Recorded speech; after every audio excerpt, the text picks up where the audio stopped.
Hi, everybody. How you doing? Welcome to the show today. Great to see you.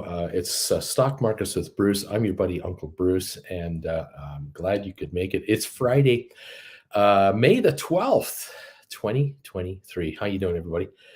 I need a shave, but I'm going to do that later today. I think I tell you, the weekend is coming, and I could use it. Jen and I are just, well, we're exhausted.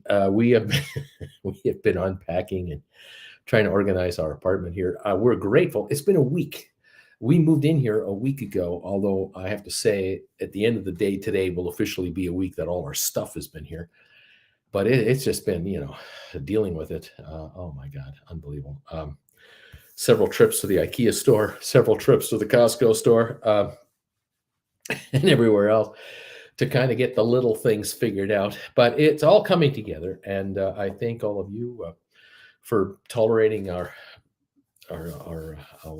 whatever, the move and all the talk about it and everything.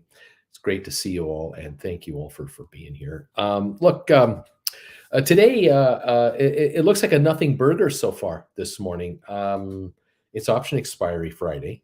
Trillions of dollars of contracts are going to turn over here. I've got I got nothing. We're up 100 points on the Dow. That's 0.30 of a percentage point. That's no indicator of where we're really going here. We're up 10 on S&P. We're up 14 on Nasdaq. These two markets, all three of them, are just they're not doing anything. Crude oil up 37 cents, 71.24. There's no recovery back to $85 a barrel here. We're not going to 100 a barrel. We could be going to 60 a barrel. We're not going to 100. So, gas prices will be lower inflation situations, better thing, right? That just maybe lower rates, higher markets. But as I'm here talking to you, the economies are slowing down globally, especially the American economy. The Chinese economy is absolutely slowing down. There's no doubt about that. European economy is just kind of limping along, trying to go somewhere. The UK economy is a mess, and will be for quite some time. Unfortunately, there's some wonderful people in the United Kingdom, absolutely phenomenal. Some of my best viewers, my favorite viewers. But oh gosh, in the UK, it is a crap show over there, and it's a clown show in America. Unfortunately, when it comes to the political situation, because you got the Congress being dominated by the Republicans, which are passing nothing. You've got the Senate folding their arms, going, "Well, when you guys pass bills in the House, we'll consider them in the Senate," and the White House going, "Well, you guys try to get along," and they're not going to get along. There will be no getting along of any kind, because I told you a year ago, before the elections were held, I told you that the minute the Republicans get into the control of the House of Representatives, the clown show will begin, and it'll all be centered around Hunter Biden and the Bidens, as if this is the greatest scandal ever created by mankind. And the followers and believers of these conspiracy theories are going, "See, now we're finally going to get to the truth." In the meantime, the infrastructure of the United States is crumbling. The trade relations of the United States are wishy-washy. Economy is slowing down. The Fed is trying to slow the economy even more, which is worse. And the rest of the world is suffering because when Americans don't buy as much, no one can sell as much. And there you go. The unwinding and the unraveling of one of the greatest economies of all time is underway right now. The question is, how low does it get? We have 18 more months minimum of this nonsense to tolerate, because the next election isn't until next year, November. And if the Republicans gain the Senate and the House and the White House, the clown show is on full display for the entire world to watch. And I have no idea what would happen then. It's going to be unbelievable. In the meantime, trillions, and I mean trillions of dollars of infrastructure spending, job creation, economic activity and building up, and taxes coming into governments are on the line, while nothing is happening because the the Congress won't pass a spending bill increase on bills that have already been approved. But in any event, hey, the clown show is underway. I told you about it. It's happening. Am I proud that I'm right? No, I'm not proud of myself that I was correct. I'm really disappointed for the American people, generally speaking, because they are getting crushed. It's just wrong. And for the very well-to-do Americans out there, doesn't make a difference. They'll buy themselves a new car. They'll go on their vacations. Their kids will go to the nicest schools. All is well there. It's more expensive, but they'll tolerate it. But for the 60% of Americans who are not in the top 40%, the majority of Americans who are in the lower end, especially the struggling middle class who are really up against it, this is the last thing they need. And they have no sway in the Congress, no sway in the Senate, and no sway in the White House, because no political party gives a crap about the bottom 60%ers. They don't have the money. The boys and girls in power care about those who fund their campaigns. And congressmen spend about 18 months out of 24 months raising money to get reelected for another 24 months. And so there is nothing getting done. And so there you go. Welcome to the world of 2023. That's it. That's what it is. Can't wait for 2024. Exactly. So much fun. What else is going on? I read something really interesting yesterday that again, I tip my cap to entrepreneurs. I love people who are entrepreneurial. I really do. People who come up with ways to get by, ways to figure out survival, how to, whether you're an entrepreneur in capital, like money, you're a really good retailer, a middleman person, you're really good in politics, you're a good negotiator. I love the middlemen people who get stuff done, no matter what the circumstances are. I love the stories out of the Second World War of people who got stuff done in the middle of some of mankind's worst atrocities, and those 5-6 years of just hell, where people made people safe, or people got people out, or business got done despite this or that. Anyway, I just love this stuff. Anyway, I read a story yesterday. Long introduction. I read a story yesterday, I think it was in the Wall Street Journal, talking about how Russians, well-to-do Russians, are still able to buy their favorite things. Because again, if you're in the top 5%, the top 10% in certain countries like Russia, the Ukrainian thing is not a big deal to you. It's no problem. You and your wife and you and your children, your girlfriends, your illicit little affairs you're having. If you're in the top end here, life continues on, and you find ways to adapt and adjust your spending habits and your life habits. And the Ukraine thing isn't a problem, even though you're Russian. It's not a problem. So reading about these entrepreneurs in Dubai.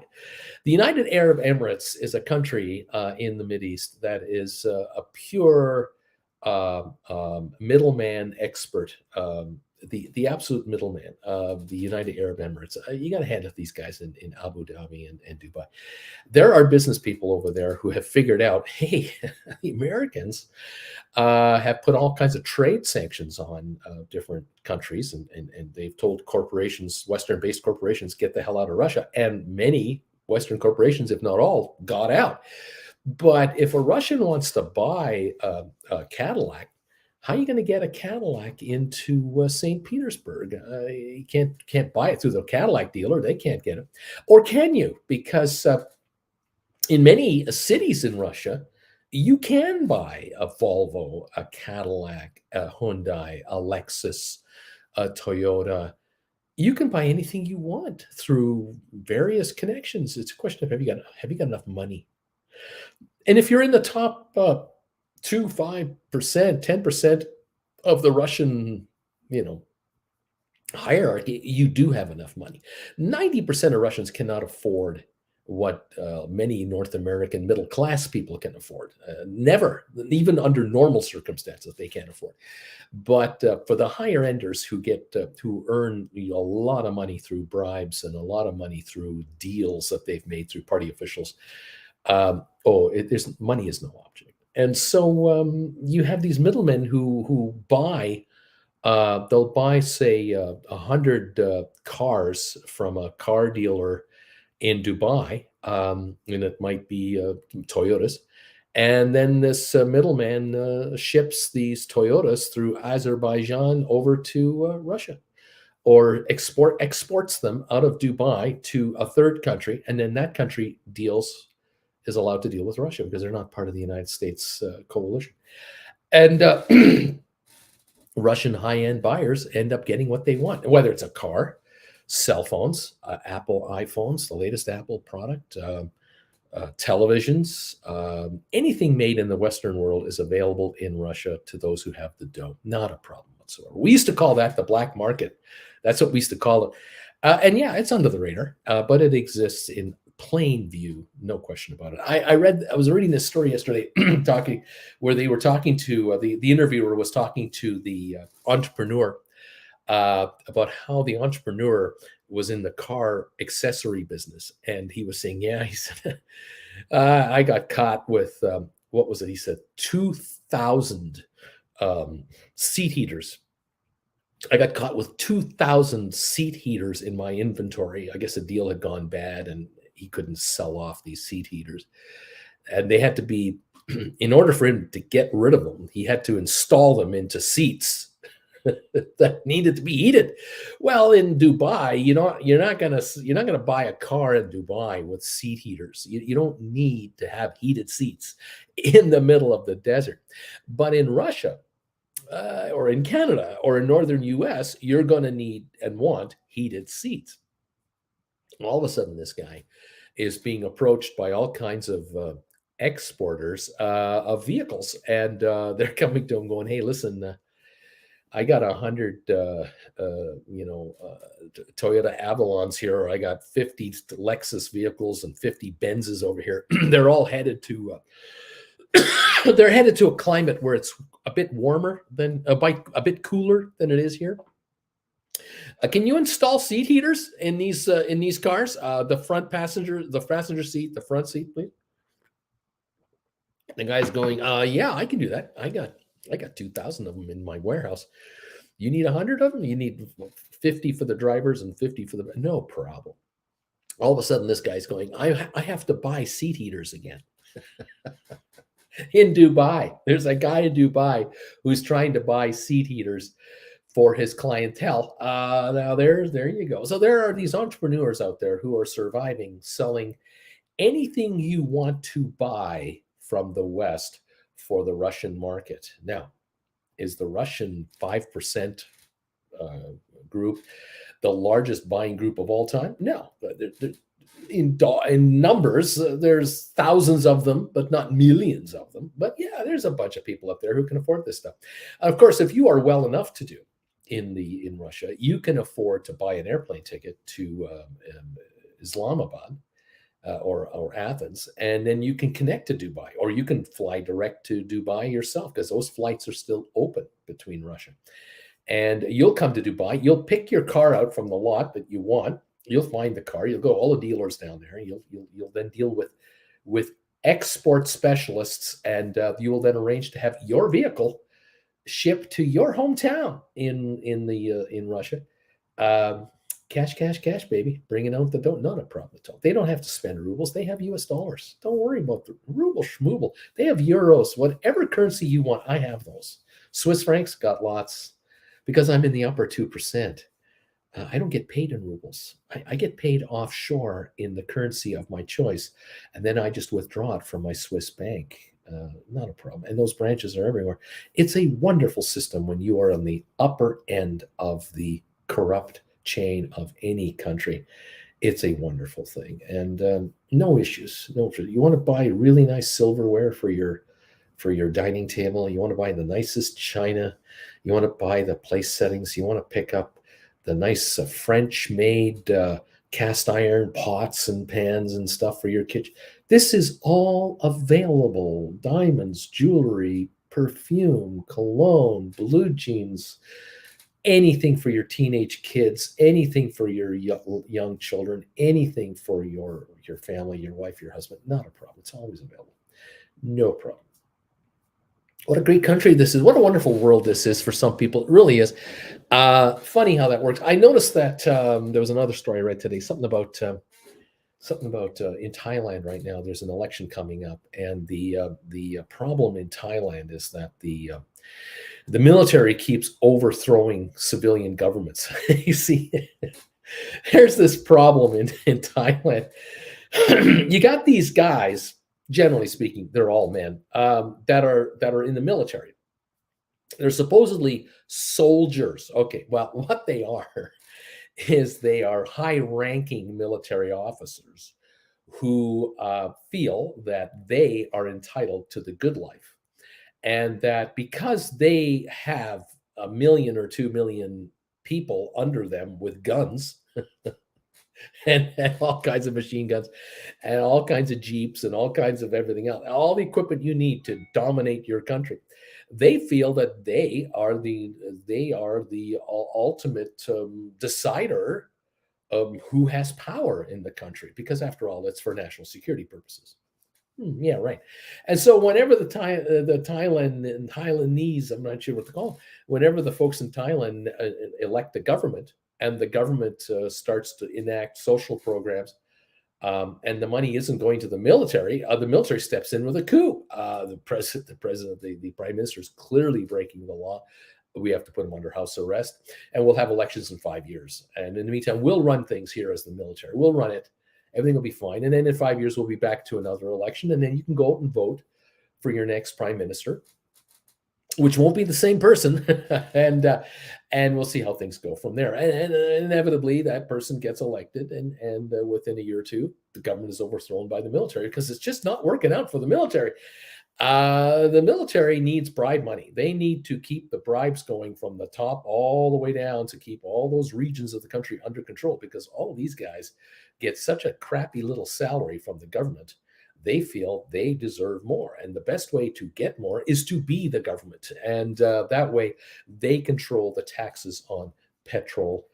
They control the taxes on electricity. They control the import fees. They control everything, and they make people pay income tax, or people go to jail. It's just really effective when you have AK-47s, guys with AK-47s in military uniforms coming to your house to collect your taxes. They get paid. It's amazing how they collect taxes. It's very efficient.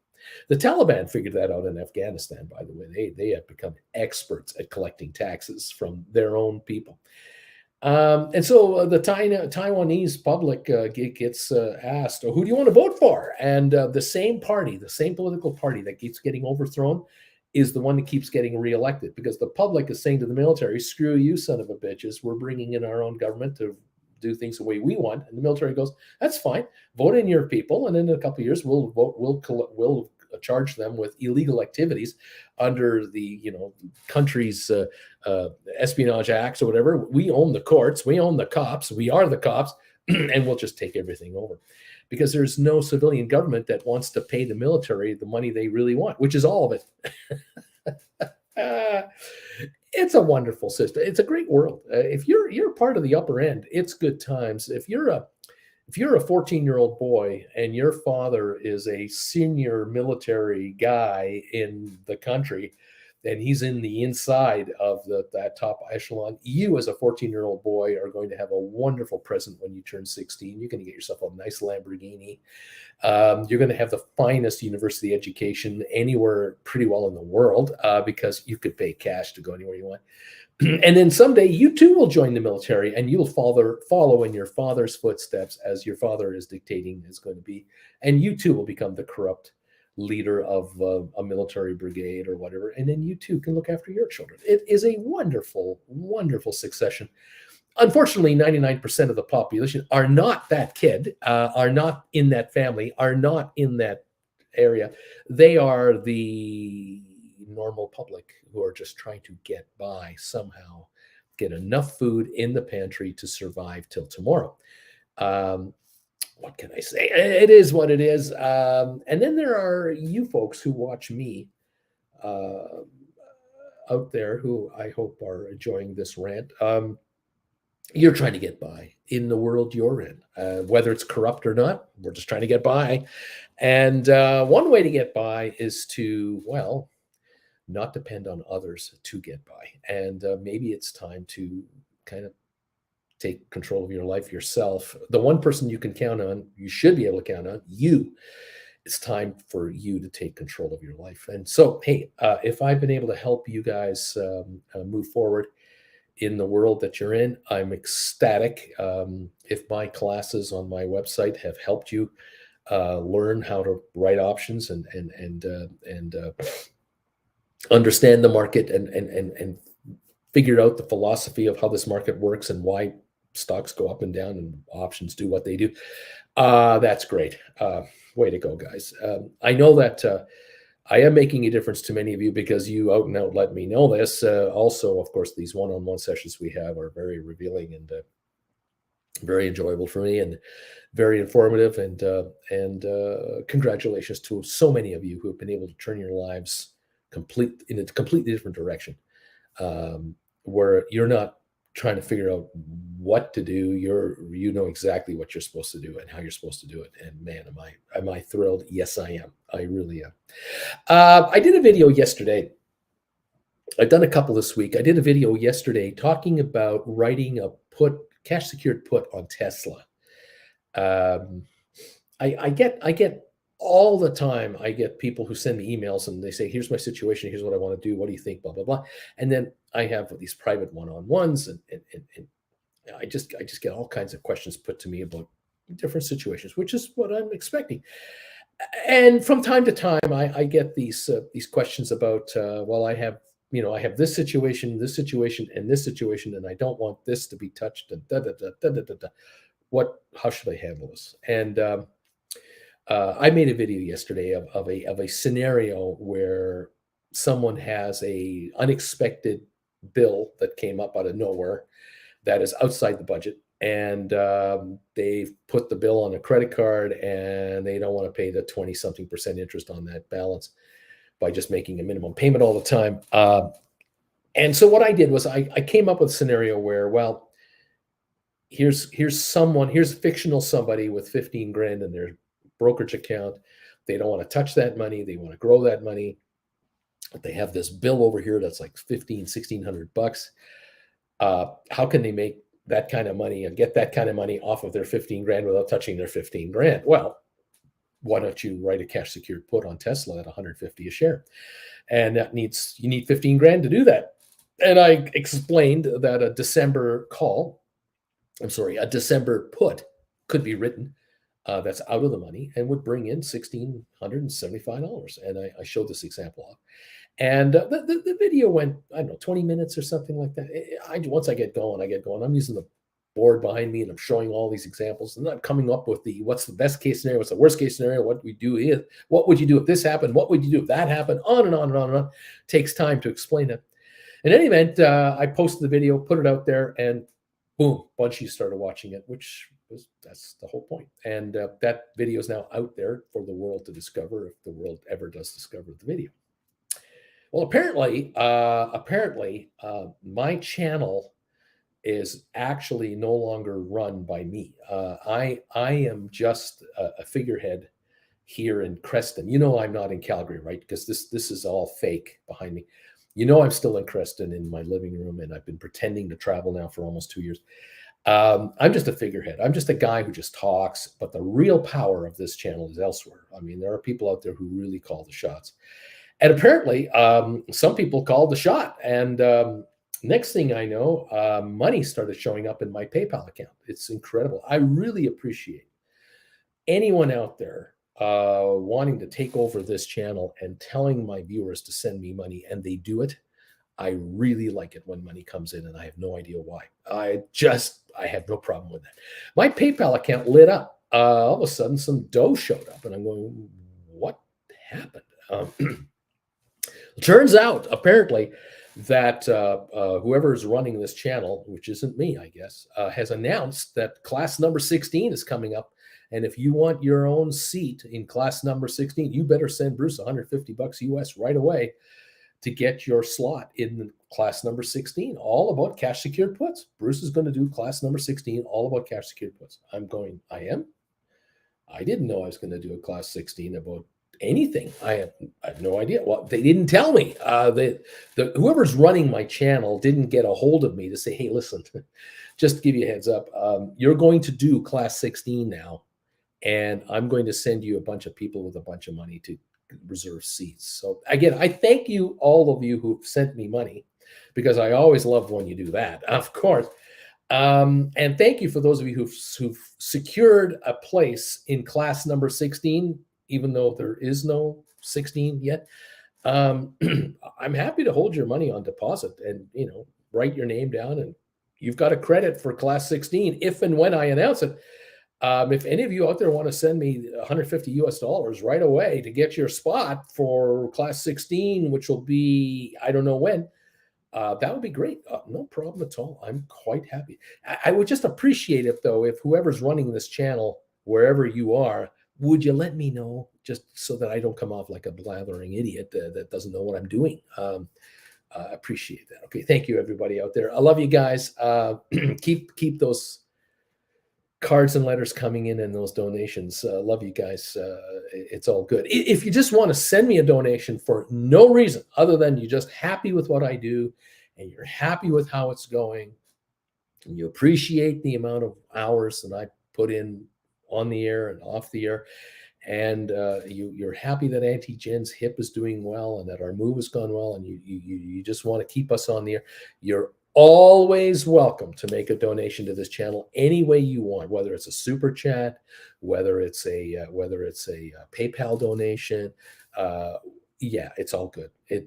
I say thank you, as does Jennifer, because she goes, wow, they love you. It's unbelievable how much they love you.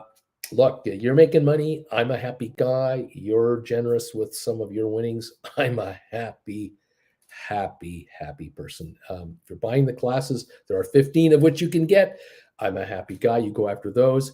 If you want a one-on-one consultation, you let me know and we'll get together. Very good. Thank you all so much for your support of this channel. Speaking of this channel and the support of the channel, 81 thumbs ups have already been hit on the thumbs up meter. And I thank you all for that. We're on our way to 200, we hope, today. I don't even know. Did we hit 200 thumbs ups yesterday? Did we get there? Was that able to be done? I don't know. Let me take a look at yesterday's channel number. Where is that? Oh, I have to go to the live show side of things. That's what I have to do. Got to hit the right button, Bruce. Otherwise, you don't know. It looks like yesterday's show came in at 198 thumbs up. So just 2 away from the 200 that I covet.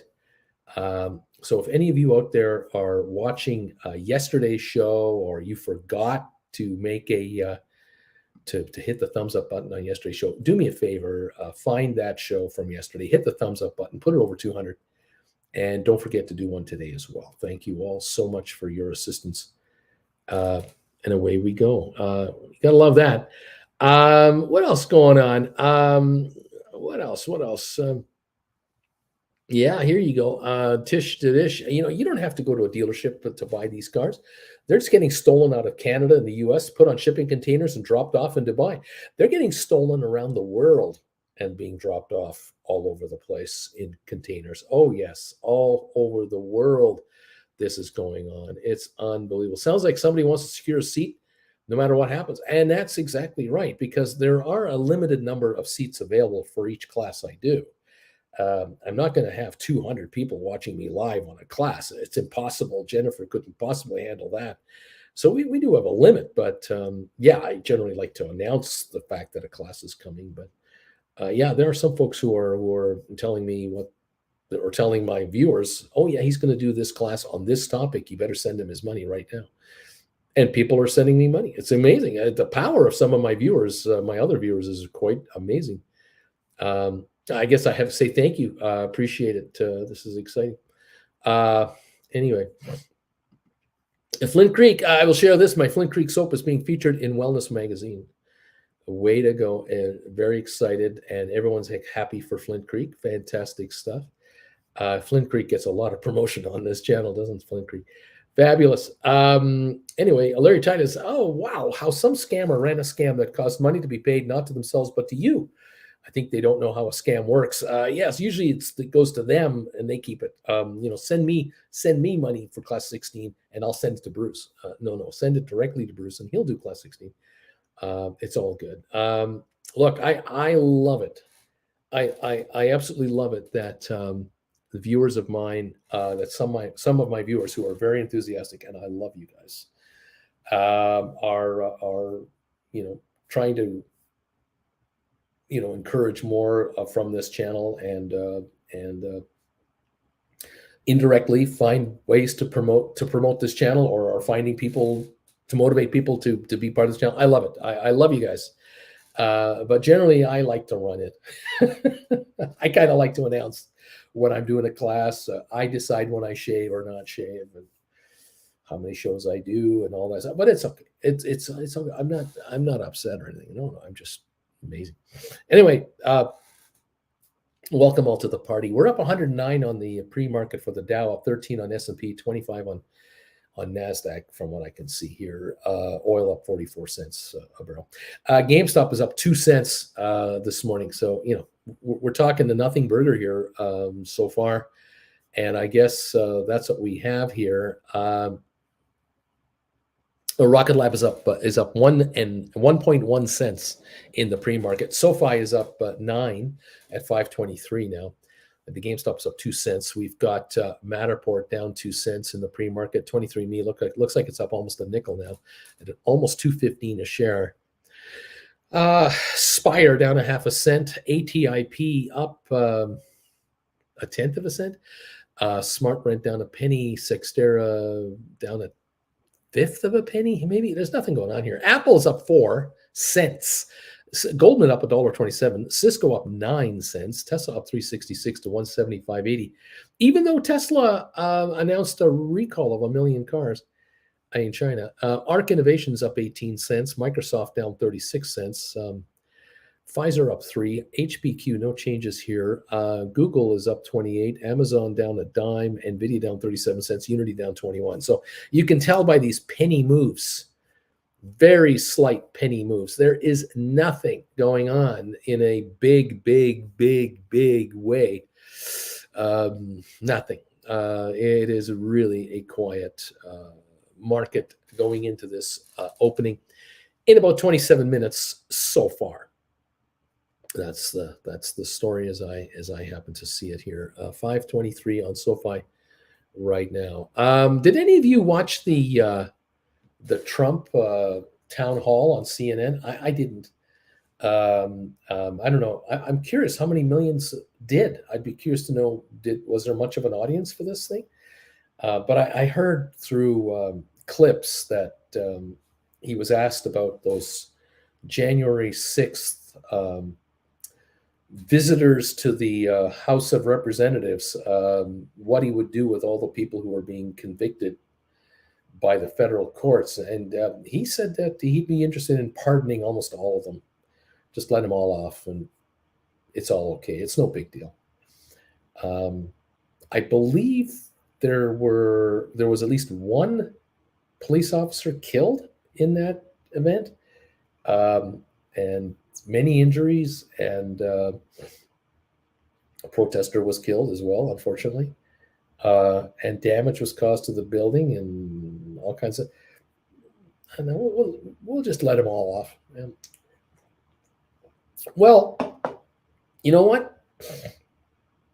If you want to become elected, you got to find your supporters, and you've got to cater to your supporters. And if your supporters, if you can round up a high number of diehard supporters that believe in a certain issue, you go after it. And well, obviously, the orange clown has figured out who he wants to go after and whose vote he wants to covet. Now the question is, so which side do you support, I suppose? the side that thinks it's okay to storm the Capitol building, or the side that says not a good thing. I don't know, but it's up to you, folks. You decide. I'm just in Canada, so I'm just a Canadian up here. You know that I don't know if you know this in the U.S. You Americans, most of you are Americans who watch me, and then you're watching from Canada and elsewhere. About I think it was 10 years ago. Now it's been a while. Um, Ottawa, which is the capital of Canada, for those of you who don't know, including Canadians, they had a fun day in Ottawa a while ago, about a decade ago.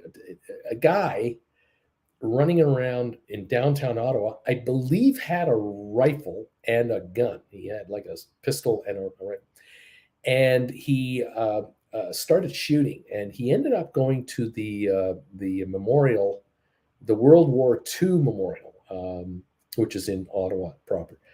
And he shot and killed, I think, at least one or two soldiers who stand guard honoring the unknown soldier. Just like can you imagine in America, some nutball would go into Washington to Arlington National Cemetery and go to the tomb of the unknown soldier and shoot and kill the soldiers honoring the unknown soldier. Can you imagine that in America? No, you can't. But in Canada, that's exactly what this moron did. He went there, shot one dead, and I shot at another, and I think he passed away too. It's been so long. Then this guy turns around and starts running towards Parliament Hill, the Congress of Canada, and he goes in there looking to shoot up and kill politicians, because that's what you do. You see, once you got it going, you run it, you add to it. And so he figured, well, I'll just go and find the prime minister, and I'll find the other cabinet minister. Well, anyway, by the time he started running towards Canada's Parliament building, the security detail around the prime minister and the other politicians were told, guys on the loose with a gun, and he's already shooting. So they went into lockdown. So the first thing they did is they took the prime minister and grabbed him right now, along with the cabinet members, and they spirited these guys away to a safe place inside the building, which we don't know about because it is, of course, top secret. And this guy got in the building. And there's a gentleman in the Canada's parliament. It's known as a sergeant at arms. And this is usually a very ceremonial kind of a function. If you've ever watched the opening of Parliament, they have a very, very formal session where the politicians are in the room getting ready to debate, and the knock is on the door with this scepter, and the door opens up, and in comes the ceremonial parliamentary officers, including the sergeant at arms, who is supposed to keep security and everything calm. This guy was a retired RCMP officer at the time. I can't remember his name.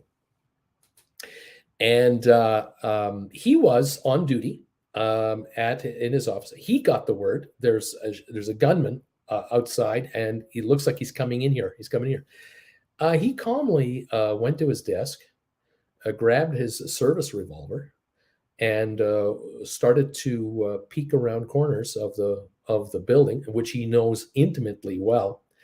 And he was behind a pillar, one of these big pillars that are like granite. And he was hiding behind a pillar, and the gunman was going down the hallway and looking to shoot up anybody he could find, and people had scattered. And it got to the point where the gunman was on one side of a pillar and he was on the other. And the gunman didn't know that the sergeant of arms was standing there. And the gunman is looking around the front of the pillar, and the sergeant of arms comes around the other side of the pillar, and you're dead. Shot him dead. And that was the end of that. To say the least, the politicians of the government of Canada, along with all the other people who work there, hundreds, were eternally grateful for the sergeant of arms with a single pistol and one bullet took care of this moron, and that was the end of that. And there has been no attempt since of anyone to try to run the building. I will say that since that episode, many new security features have been enacted, and it'll now be literally impossible for any one individual to attempt to storm the Parliament of the Government of Canada. Things have changed, and then internally, the security systems inside the building have completely been changed out. But I thought that was an interesting thing about how this is how we do it in Canada. I don't know about how you guys do it, but this is how it happened in Canada. This gentleman, by the way, was honored by the Parliament the next day or two after, 3 days after they had the next parliamentary session, after everything was kind of brought back to normal. And of course, the sergeant, the leader of the parliamentary brigade hit the scepter on the door opens up, in come the parliamentary members, and then the last guy in is the sergeant of arms. And to say the least, there was a 15-minute standing ovation for said individual, which was very emotional for all. But a year or two later, this individual, who was, I believe now, maybe retired from that position and now still with the government in a ceremonial capacity. I can't quite remember. He was in Ireland, of all places. I think he was in Ireland. And there was a ceremony being held at again, public place, and he was there. He was, I don't know why he was there, but he was there, probably a part of the Government of Canada delegation. I'm not exactly sure. And wouldn't you know it, some moron tries to attack the officials running the ceremony. And guess who stepped out of the audience and tackled this guy? The same guy, without a weapon. He was not carrying a weapon at this in Ireland, but he tackled this guy, held him down, and the security forces caught up with him and took this individual away. This gentleman, don't mess with this guy. You better be careful. So maybe America should consider hiring this guy as head of security for the Capitol building, because he seems to be able to keep things calm. There are certain things you don't do in certain places, and this guy, you don't mess with this guy because he'll take you out. Amazing. Wants no publicity. He does not want his name published. He does not want to be famous. He would rather just retire quietly. Thank you very much. He's not a publicity seeker. You don't see him on TV. You don't see him as a personality. He doesn't sell cars on the side. He's not a spokesman for anything. He just did his job. There you go.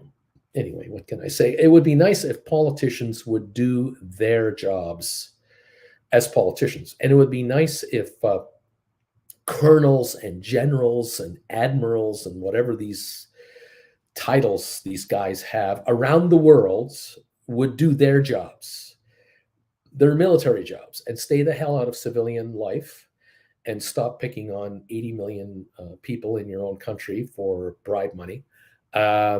And that would be nice if generals of various countries in the world would not look at their population as potential victims to exploit. It would be kind of nice if they would just do what they're supposed to do, which is handle their military duties. But it doesn't work that way. People get greedy, and they feel like, oh, I have power, which means I can make my life a lot better than it is right now. Rather than living on a colonel's salary, I can live on a presidential salary, or I can be one of the richest people in the world by ripping off my own country, using the military as my muscle. Talk about a mafia leader. There's a mafia leadership for you. Of course, China's figured it out. The top hierarchy in China do very well.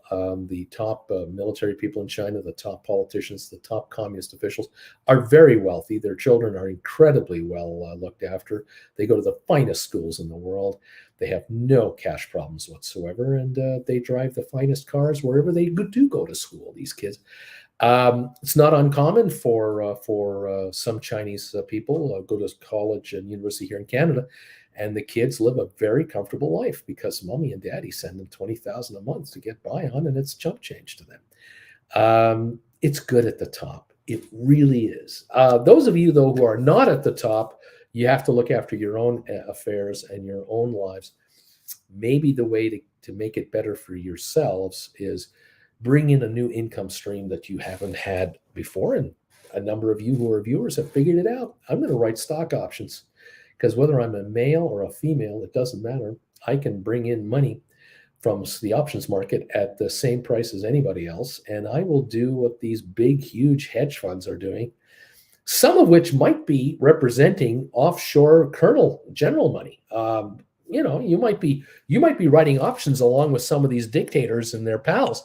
You don't know. I don't know. Money is money. It just works. Money is put to work by people who have it. Maybe it's time to get your money to work for you and take you to a level that you deserve to be at. Like maybe it's time for you to make some Julia Roberts money. That's pretty good then. Might be the way to go. Thank you, everybody, for hanging around. The old man ranting. It's nice of you to be here. 115 thumbs ups have come in. Thank you, you wonderful people who are not slackers, you non-slackers, you overachievers who hit the thumbs up button automatically every day for me. I thank you so very much. It would be a treat if we could hit 200 today. I don't know if that's going to happen. It's such a quiet day. I'm not sure if we're going to make it, but if we do get to 200 thumbs ups, you know how grateful I am about that. Thank you all for being part of this channel, whether you're a subscriber, whether you're a member, Chillin' with Uncle Bruce level, Gold Bagel level member. Thank you so very much. Thanks for watching the videos that I've been making this week, giving thumbs ups to those. Appreciate that. We do the best we can. I'm going to try to keep the videos coming now that I'm in my own studio again. I'm not inside a hotel room here getting ready to leave and go to another hotel. We're here at home base, and I can now work a little more consistently for you. We'll try our best to keep coming on with product info that you need to help make money. And class 16 will come. Oh yes, there will be a class 16. I just don't know when. And I'm not sure what the topic is yet, but it's always being worked on. And if you would like to reserve your seat for class number 16, you can do that anytime you want. You can always send me a $150 US dollar donation and send me a little note saying, Bruce, I'm sending you $150 US today because I want to be guaranteed a spot in class number 16 whenever you're going to call it. And I will be happy to add your name to the list of people who are already, it seems, sending me money for class 16. Yes, we will get you looked after, and you will receive the edited version of class 16 when it's edited, whenever we do that as well. So yes, of course. Thank you all. Thank you. Non-slacker is here, says Richard. Right on. Thank you, Richard, for the thumbs ups. You are not going to be called out by Strickland as a slacker, or like your dad was a slacker before you. Thank goodness for that. Option Nomads, hello from I-80 West, headed to Denver for the week. Got number 120 and number 121 for you. We got a couple devices here, and we are popping up the thumbs ups. Thank you, guys. Keep making option money. Way to go, and keep up the good work. And thank you for following this trader, this YouTuber, Trader Timmy. But the price could drop. I don't think so. How do we really know you're not at a hotel? That's true. You don't really know because this is fake.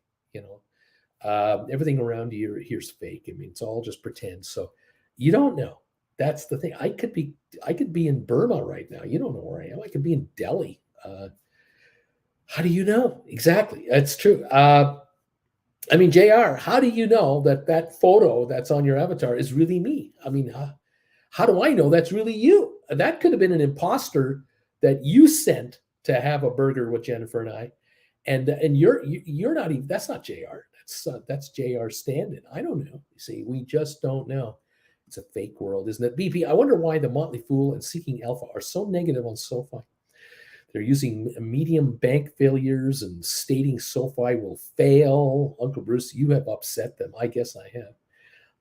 The BS event. Good morning, Uncle Bruce. Testing my new nickname, the Black Swan event, aka Carlos. The black swan of it. Oh my God. Trader Timmy, Bobby, it's not a hotel. Hotels have lamps. You can't possibly be in a hotel. Sing Zing, Coyote, JR, but it was just a collective hallucination we all experienced, you know. Matthew, I did a thumbs up on my phone and TV. Thank you. Matthew, you are not a slacker. There's no question about that. You are not a slacker. Strickland is not going to be able to give you one of those pink slips. No way is Strickland going to give you one of those. Well done. 128 non-slacker thumbs ups have come in here. We'll make that 129 have come in here. There are about 178 people watching right now. This is fluctuating around 175, 185. There are definitely 50 slackers here at least watching right now going, I'm not giving them a thumbs up. Hey, you can go to hell, that guy. I'm just going to watch and not do anything. That's all right. You could be a slacker if you want to be a slacker. You know, we know who you are. Well, we don't, but it's okay. Hello all from John's Touchpad, a sheepy investor. Good morning, JR. Yeah, just like the cameras that caught all of the voter fraud in the 2020 election. That was a new lie. Manager number 129. Thank you, manager, for number 129 thumbs up. I appreciate it. Yeah, 132 now are here. 3 more non-slackers have come through here, are popping up those thumbs ups right now. Thank you for these thumbs ups, guys. You are the best, and I love you. It is so much appreciated. We are how far away? 8 minutes. We're away 8 minutes. We start trading, guys. 8 minutes. All right. We've got. Let me refresh my pre-market quotations here. Is there anything going on? SoFi's up 9 cents, 523. GameStop down 8. I got nothing going on here. We're up 5 on 23andMe. Apple's up 20 cents. Goldman's up 220. Cisco's up 9 cents. Tesla's up 369. It was up 350 yesterday. There's nothing going on. I mean, Microsoft was down 220 yesterday. It's down 36 cents to 309 now. Google is up 28 cents. Amazon down 25. I mean, we're talking quiet, man. We're talking kind of quiet right now. It's Friday. It's option expiry Friday. And maybe as the day wears on, the activity will pick up and we'll see how it goes. Crude oil is up about 66, 67 cents. That's it there. Nothing much going on. Oh, I did see something. This caught my eye the other day. They were talking about, there was an article in the Wall Street Journal talking about the office vacancy rate, and in particular in New York City. I found interesting. The occupancy vacancy rate in New York City was equivalent to 27 Empire State Buildings. I think that's what that said. It was stunning. It was just, that kind of gives you a perspective to understand just how bad it is for commercial real estate and why there are some analysts out there who are really studying the commercial real estate market as a potential problem going forward for a bank's well-being. I found that to be a most interesting thing. I can't find that article now. I was just looking for it here, but I had heard. I think it was 27, the equivalent of 27 Empire State Buildings. That's how much vacancy rates. How much office space is vacant in Manhattan. And the entire island is made up, of course, of many office towers. Wow, like just wow, man. Crazy.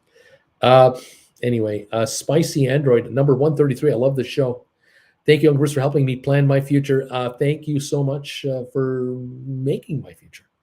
Sell the house fast, Upper Marlboro. This whole affair can be blamed on Nancy Pelosi. She's responsible for everything bad that's ever happened in this country. She was warned that there were going to be protests and advised to activate the National Guard. She refused.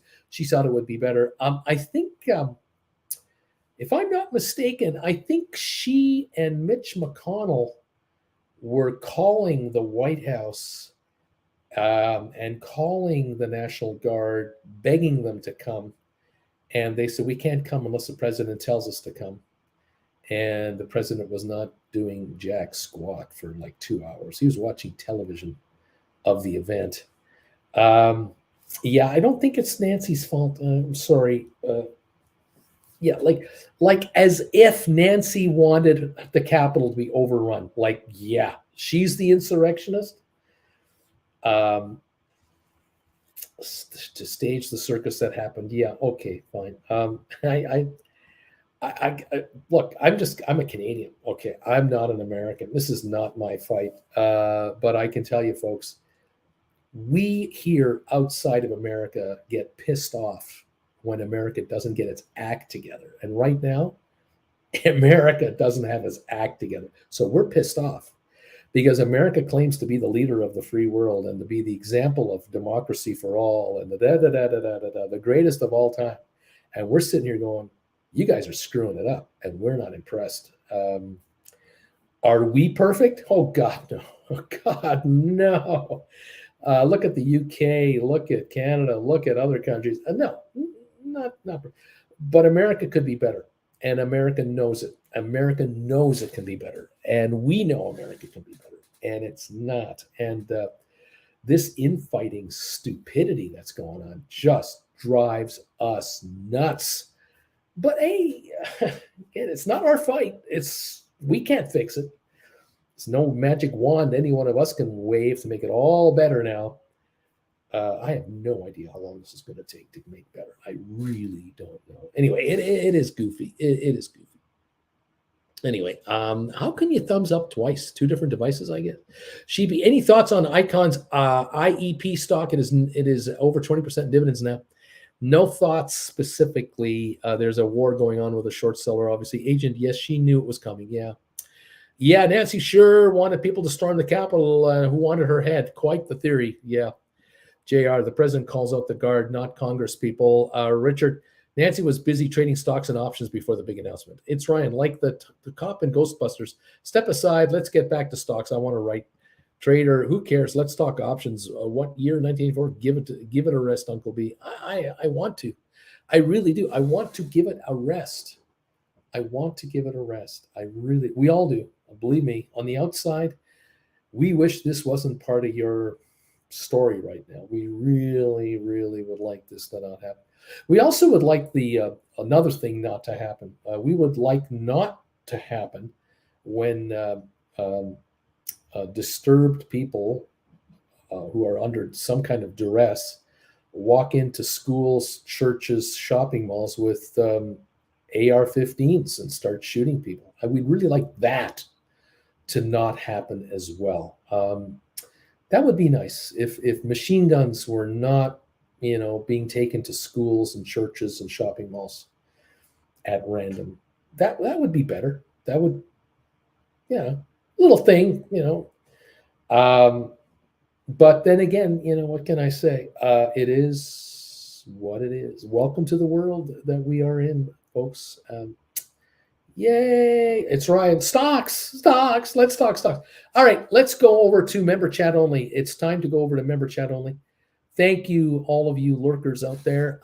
Please consider becoming a subscriber, and you can comment during market hours and join this gang of incredible option writers and make some money. Let's make some money in the market. Wouldn't that be better? I think that's a good thing. Let's just get richer here because the market is handing out dollars like you cannot believe. If you want to be one of those to take the dollars, it's just being handed out here. I might as well grab it. Thank you all. Machine guns. Oh, yes, machine guns. Cody, stocks and options and companies. Yeah. And Marcus, number 143. I tell you, when I go to Europe with Jennifer, we get off the plane in Heathrow, or we come out of a train station in downtown Munich, or we're in Berlin, or wherever. We're in Switzerland, we're in Vienna. It just feels great. It just feels so calm and grown up over there. It's amazing the difference. It's just the normal That normal, their normal is really amazing. Larry Titus, thank you for the bells. Here we go. Thank you. Thank goodness the bells. Jamie, we're open.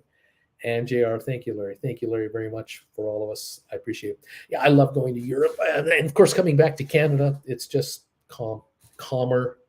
It's still crazy, calmer. Um, there you go. Anyway, what can I say? I love America, though. God, I love Americans, and I love the USA so much. I just adore America and Americans. I think they're fantastic people. What a great country. What a great everything. But there are little things that kind of needle me. I don't know about you, but little things. Hope things will just improve. Thank goodness the bells. I'm with you all the way on that. Welcome everybody. We're here. We're opening. We're going to trade. Hopefully you guys will get filthy rich today. You'll make so much money that you'll be able to afford private jets. And with all of that, you're going to contact me and say, Bruce, I'm going to send a private jet for you and Jen to join us this weekend at our new villa that we just bought with all the money you helped us make. Why don't you come and join us? And I'll just say, yeah, that's a good idea. Send a limo. I'll be right home. That would be wonderful. Anyway, JR, machine guns is a boomer term we old boomers use to describe high-capacity assault weapons that mow down kids at schools. I'm glad I got out when I did. Yes, sir. Yes, sir. Man, isn't it incredible? Yeah, AR-15s and AK-47s and unbelievable. It just, oh my God, the ultimate in home protection.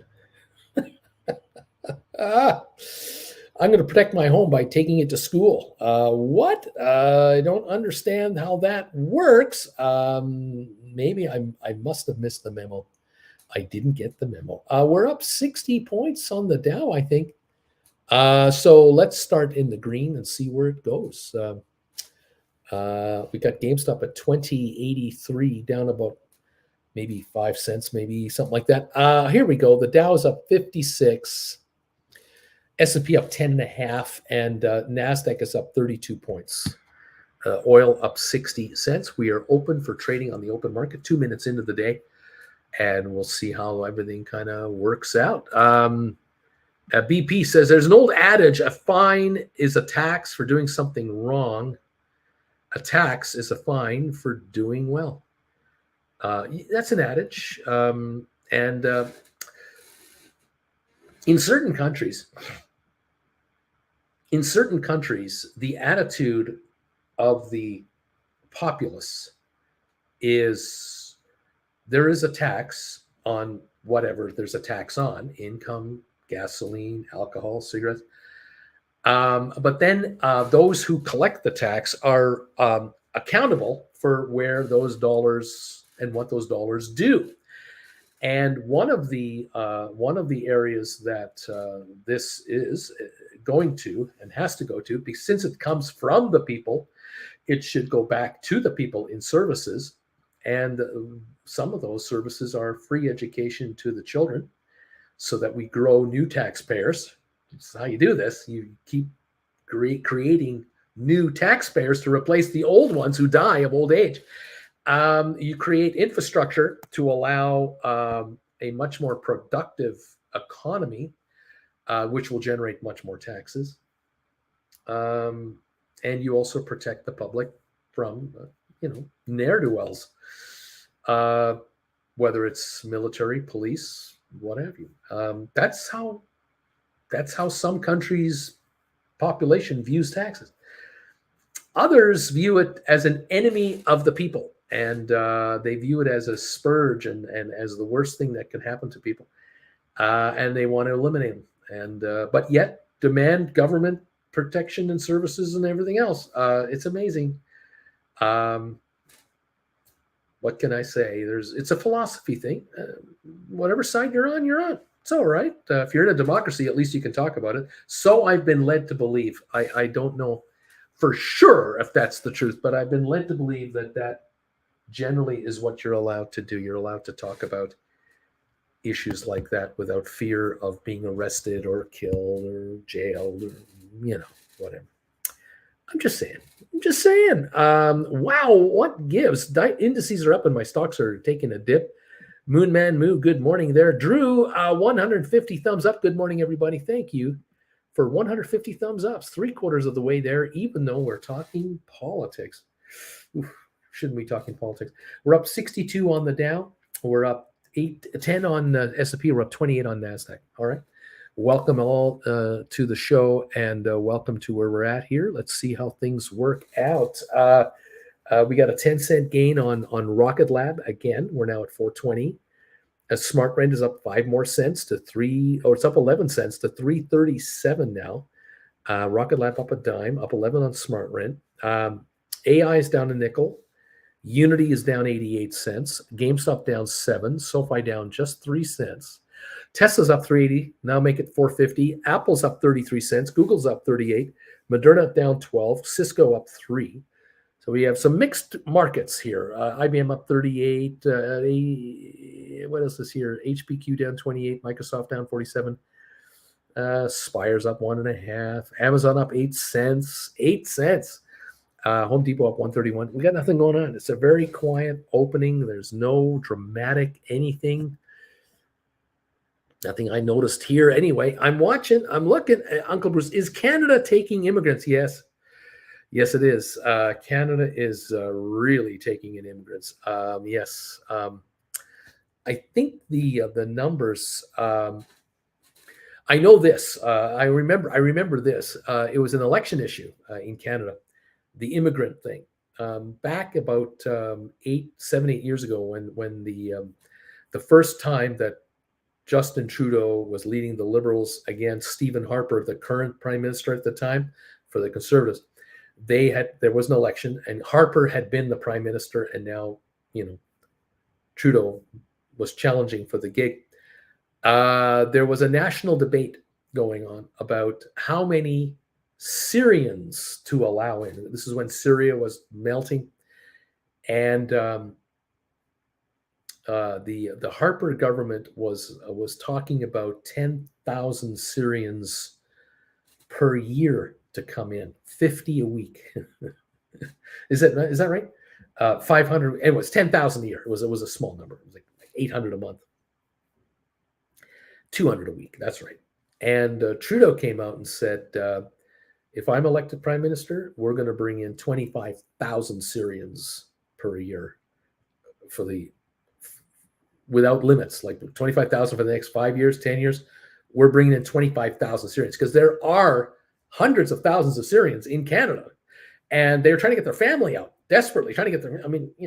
25,000 isn't even enough because of all the camps that were being built by the United Nations, and all these folks are being housed everywhere. And we're watching TV like you're watching TV of Syrians drowning in the Mediterranean Sea trying to get to Italy, and all. It was just terrible.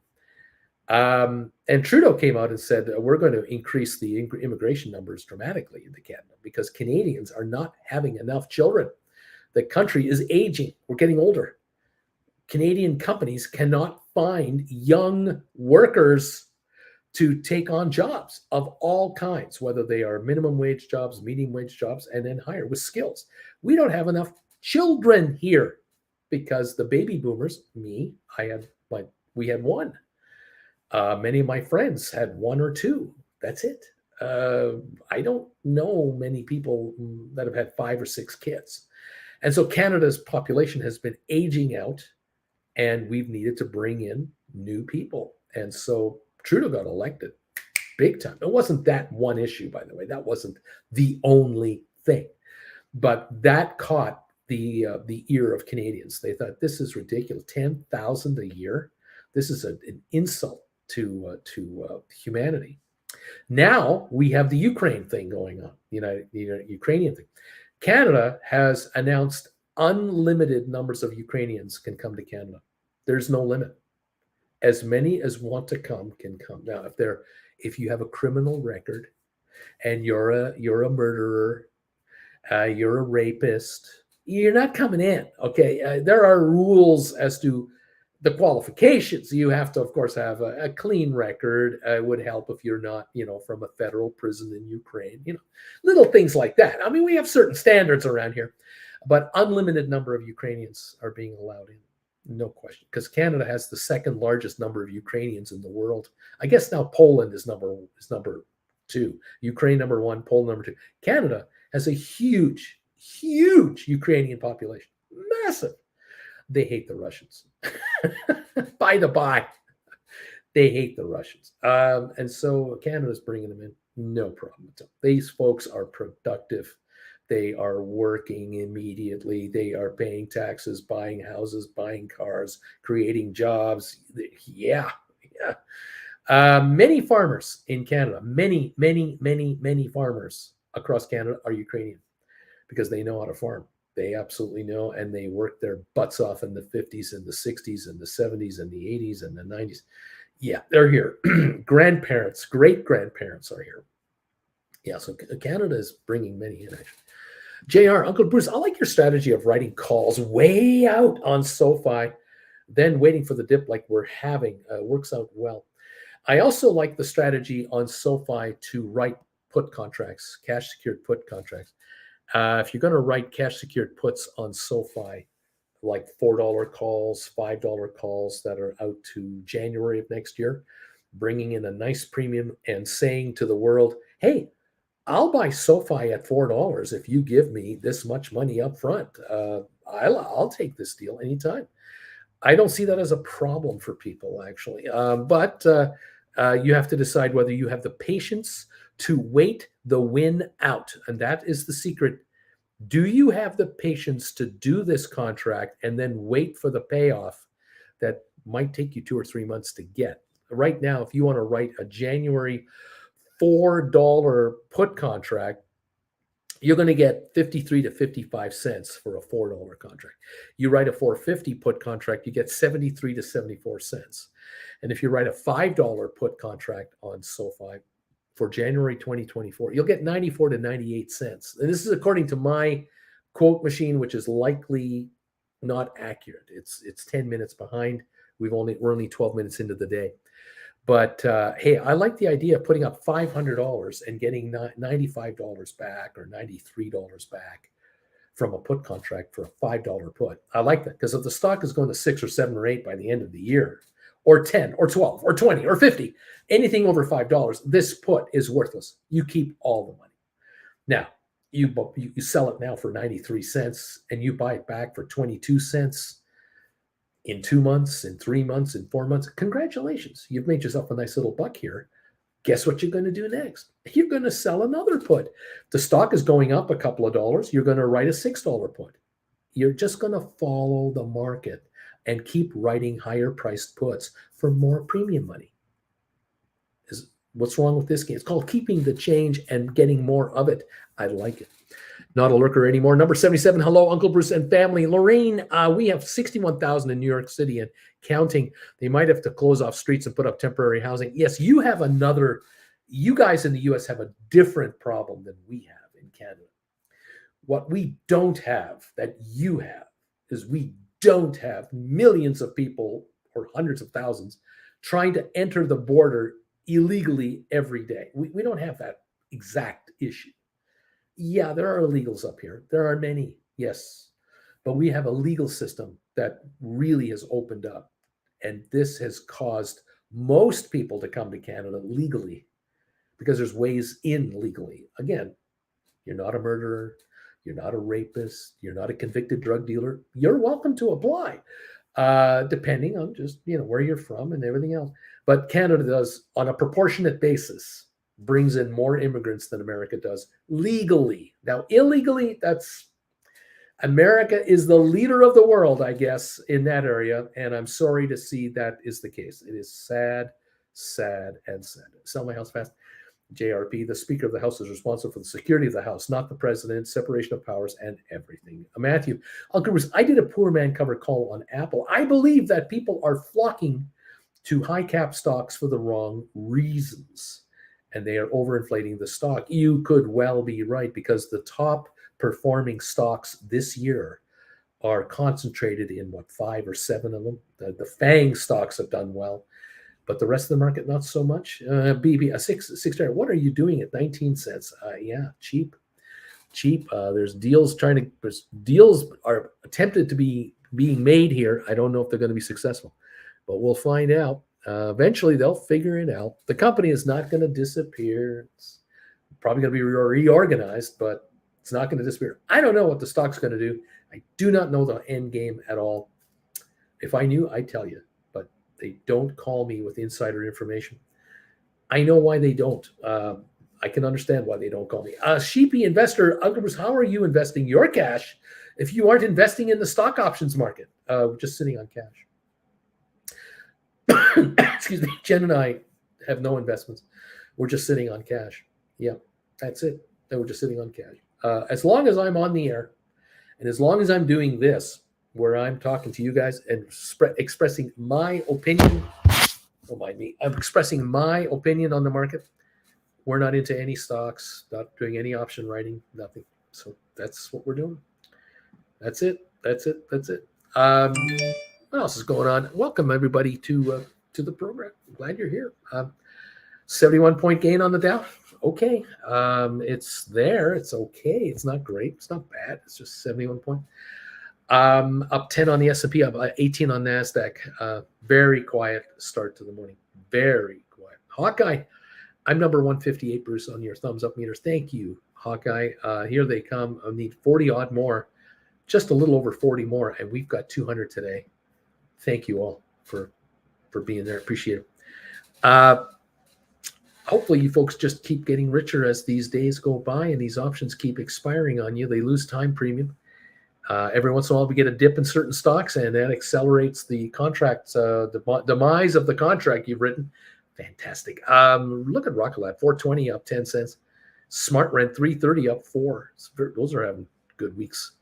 AI down 14. Unity down 159 to 30.87. It popped up to $33 the other day, and now it's backing off again. All of a sudden, it might make buying a deep in money call a good idea, and writing new calls might be a good idea on the old Unity. BP Cyxtera is doing a restructuring support agreement with a lender. Just wondering, what is that? That is an arrangement where the company will receive funding to stay alive and to cover its cash needs as it sorts itself out. This company has a lot of assets, buildings, real estate. It has mortgages. It has lines of credit. It has servers. It has customers. It has cash flow. $750 million in sales or something per year. It's approaching $1 billion in sales. And this company's growing. This artificial intelligence thing we talk about here that you're hearing more and more about, and you're going to hear more and more about, companies like Cyxtera are going to cash in forever because of artificial intelligence. You have to understand the amount of computing power and data processing storage power that is going to be needed. And then my terms are bunk. I don't know what I'm talking about when it comes to computers. But when it comes to data processing centers like Cyxtera and others, these guys and our friends at Spire are going to benefit greatly from this new increased area of data sharing and data movement. So Cyxtera needs to be reorganized, I guess, because the number one shareholder of Cyxtera is the backer of the company. All right. The problem that Cyxtera has had, I think, this is just me guessing, is that the founders of the company, the creators, the big overseers, have created a huge company here and growing, but they've over leveraged it. And they thought, I think, that by going public, that they could raise enough money from the markets to pay down their IOUs and mortgages and stuff and deleverage the company and put the leverage of the company onto shareholders who will then trade the future of the company on its performance going forward. The problem is that the company has IOUs all over the place because they can't raise money from the public markets. What has happened in the public markets in the last year to stop Cyxtera from raising money? Higher interest rates, higher inflation, tightening of the reserves, the quantitative tightening that's going on. This cheap money isn't available right now for anybody except Apple. But Apple can't raise money at 0.5% interest. Apple has to pay more than 0.5% interest if they want to raise money. What Apple didn't do the other day, by the way, they did a bond offering, but it was only $5 billion. They didn't raise $30 billion like they did in past years. They raised $5 billion. Even Apple can't raise $30 billion fast because money is getting harder to get at cheap prices. So Cyxtera has to reorganize themselves internally to figure out their next game plan. And one of the thoughts they had, they've tried all kinds of ideas. I know they've tried all kinds of ideas. They just can't tell us about it because that's insider information. So I have to guess on your behalf what I think has been going on. And one of the many ideas was to turn the company into a REIT, a registered real estate equity investment trust. And the whole game plan would have been just to make the company one big giant mortgage thing. And you would own shares in a REIT. You'd swap out your stock for REIT stock. And then every month, as the company pays its bills, which it does, you would get a portion of those dollars because you were a mortgage holder, you see. But I'm guessing that isn't working too well either because of high rates. The issue here is if the interest rates were at 1 or 2 or 3%, these guys could have pulled off this REIT reorganization at a low rate. Now you've got to pay a yield of 8, 10, 12% a year because Cyxtera can't borrow money at 3%. They're not Apple. They're going to have to pay 10% or 12%. And so that doesn't work for a REIT. It bankrupts the REIT. And so here we go back to the drawing board. Now what are we doing? Well, every month, any cash flow needs the company needs is being supplied by the number one owner of the company. That's who runs this thing. And the rest of the bills are paid for from the cash flow of the company. And the cash flow is building. It's growing. They're bringing in more money every month than the month before. It's a matter of time for the company to grow large enough to bring enough cash in to cover all expenses, including all the financings they've been putting together.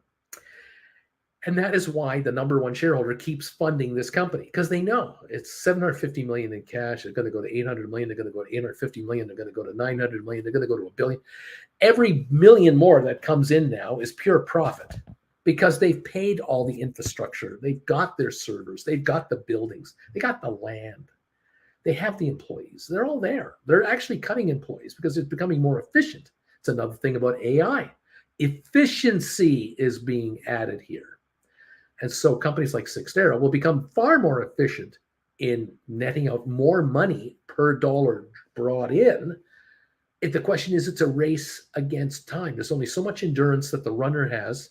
The finish line is over there. Can you get to the finish line before the race, before you collapse of exhaustion? Because once you get to the finish line, you have another drink of water and you get to eat and you'll be fine. I think they will make the finish line. I really do. I think they will make money for whomever owns it. I just don't know who's going to own it. Right now, the shareholders own the company, but the biggest shareholder is the one backing the company through lines of credit right now. What the biggest shareholder wants to do is find someone else to back the lines of credit, not themselves. That's the game that's being played right now. That's what I think is going on. How this is going to happen, under what structure, is there going to be a rollback? If there is, how much is it going to be? Is the company going to be merged into another company that is cash flow positive? Are they going to sell off their real estate to the real estate development company that's going to then lease the land to these guys and lease the buildings to this? Or has this been happening already? I can't tell you any of this stuff.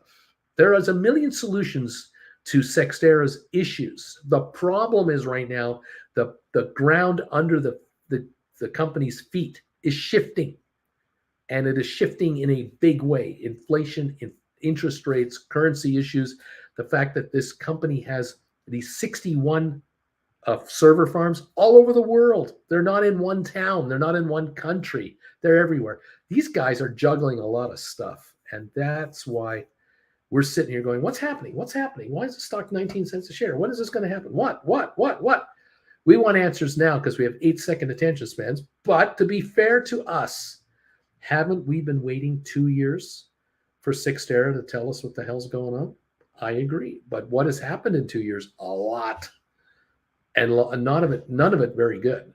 Everything bad that can happen has been happening to all businesses, and yet some are striving better than others. And this is where we're at. Yet Sixtera keeps processing data big time and raising their cash flow big time. So now we have to see what's going on. I'm waiting. Waiting. Okay. What else is going on? Sheepy investor. Is it time to roll over GameStop June 20s? Or should I wait? June 20s. Can you roll over June 20s? That's the question I'm going to ask you. Are you looking at the option chain?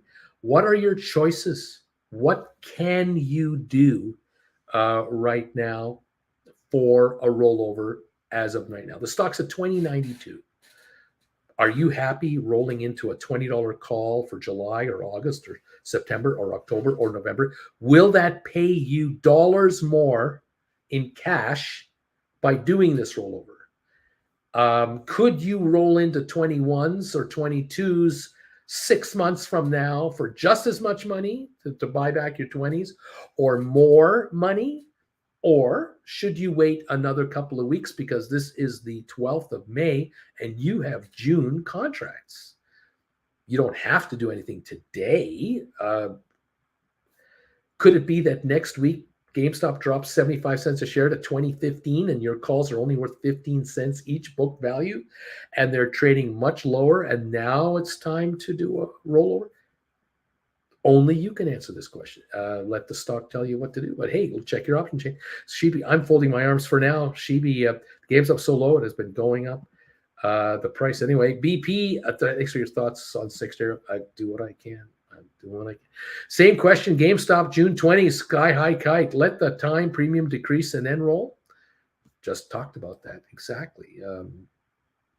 If you could do a rollover into a future call, time, same price, and get $2 more for the call, I take the $2. I'd consider it. Because my thinking here is if the stock drops 50 cents today, the contract going forward is going to drop too, along with your contract. However, I don't know how much premium your contract has. Does it have a lot of premium right now? Is it worthy of a rollover? Is there no premium on it? Is there a ton of premium on it? What is the status of the contract you're sitting on? You're talking June 20th. Let me take a look here. I'm going to assume, I don't know for sure, but I'm going to assume you're talking about June contracts that are the third Friday maybe? I don't know. Are you talking about June 16th? I don't know what date you're talking about.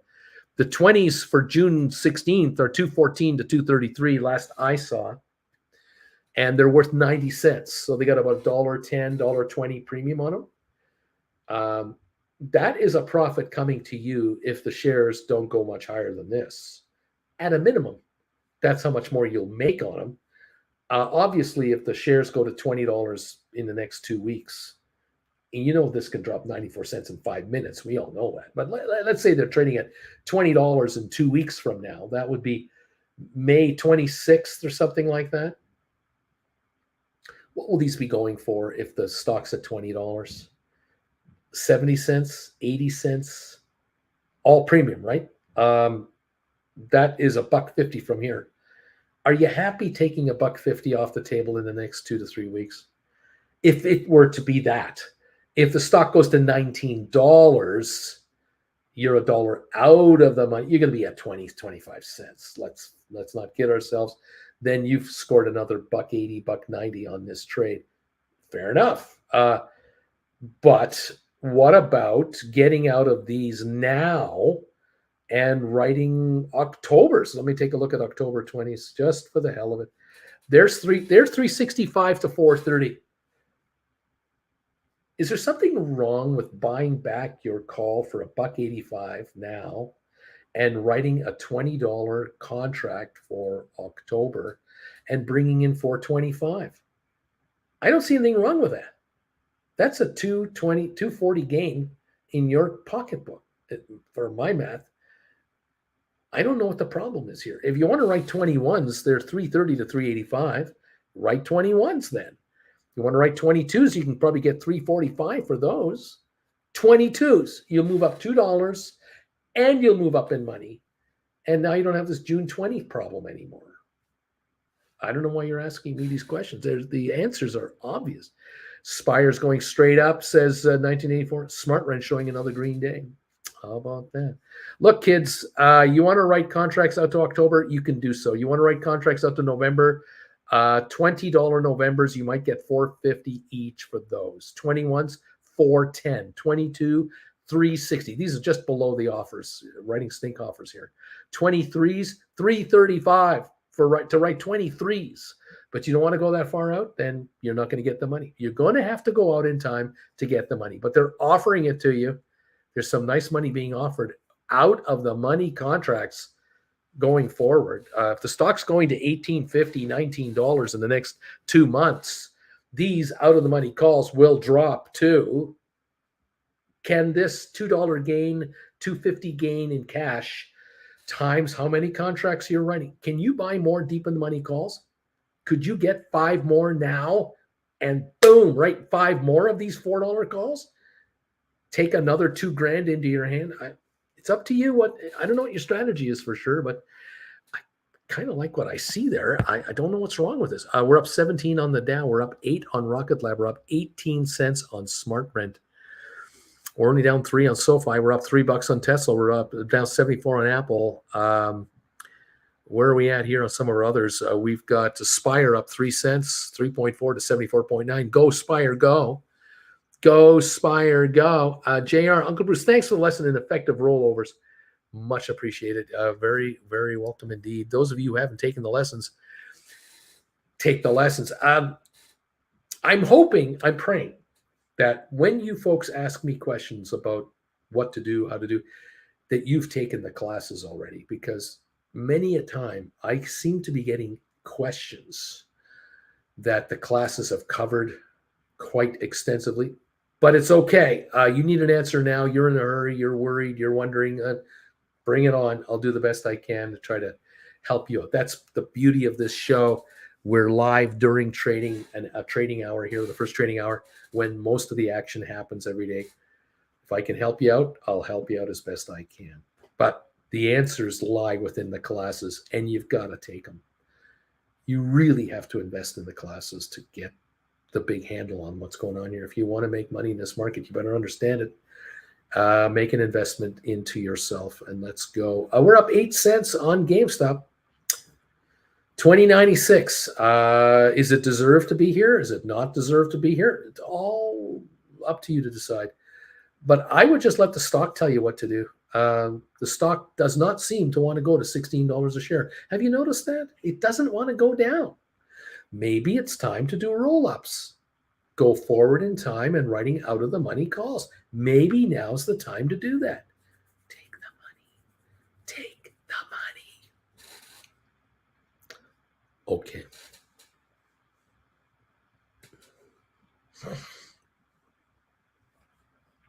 What else is going on here? Thanks, Uncle Bruce, says Sheepy. I have taken the lessons. I just can't decide what to do. It's all good. It's all good. It's all right. Where are we at now? Rocket Lab up to 419. There are people writing puts at $3 on Rocket Lab. You can write $4 puts. You might be able to write 350 puts. I'm not exactly sure on Rocket Lab. Smart Rent, $3.40 a share.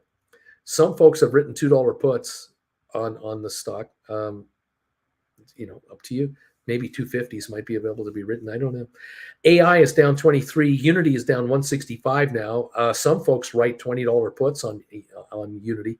Some write 25s. Some write 27s and dare the market to come down to them because of the premium. They're prepared to pay cheap money to buy the stock.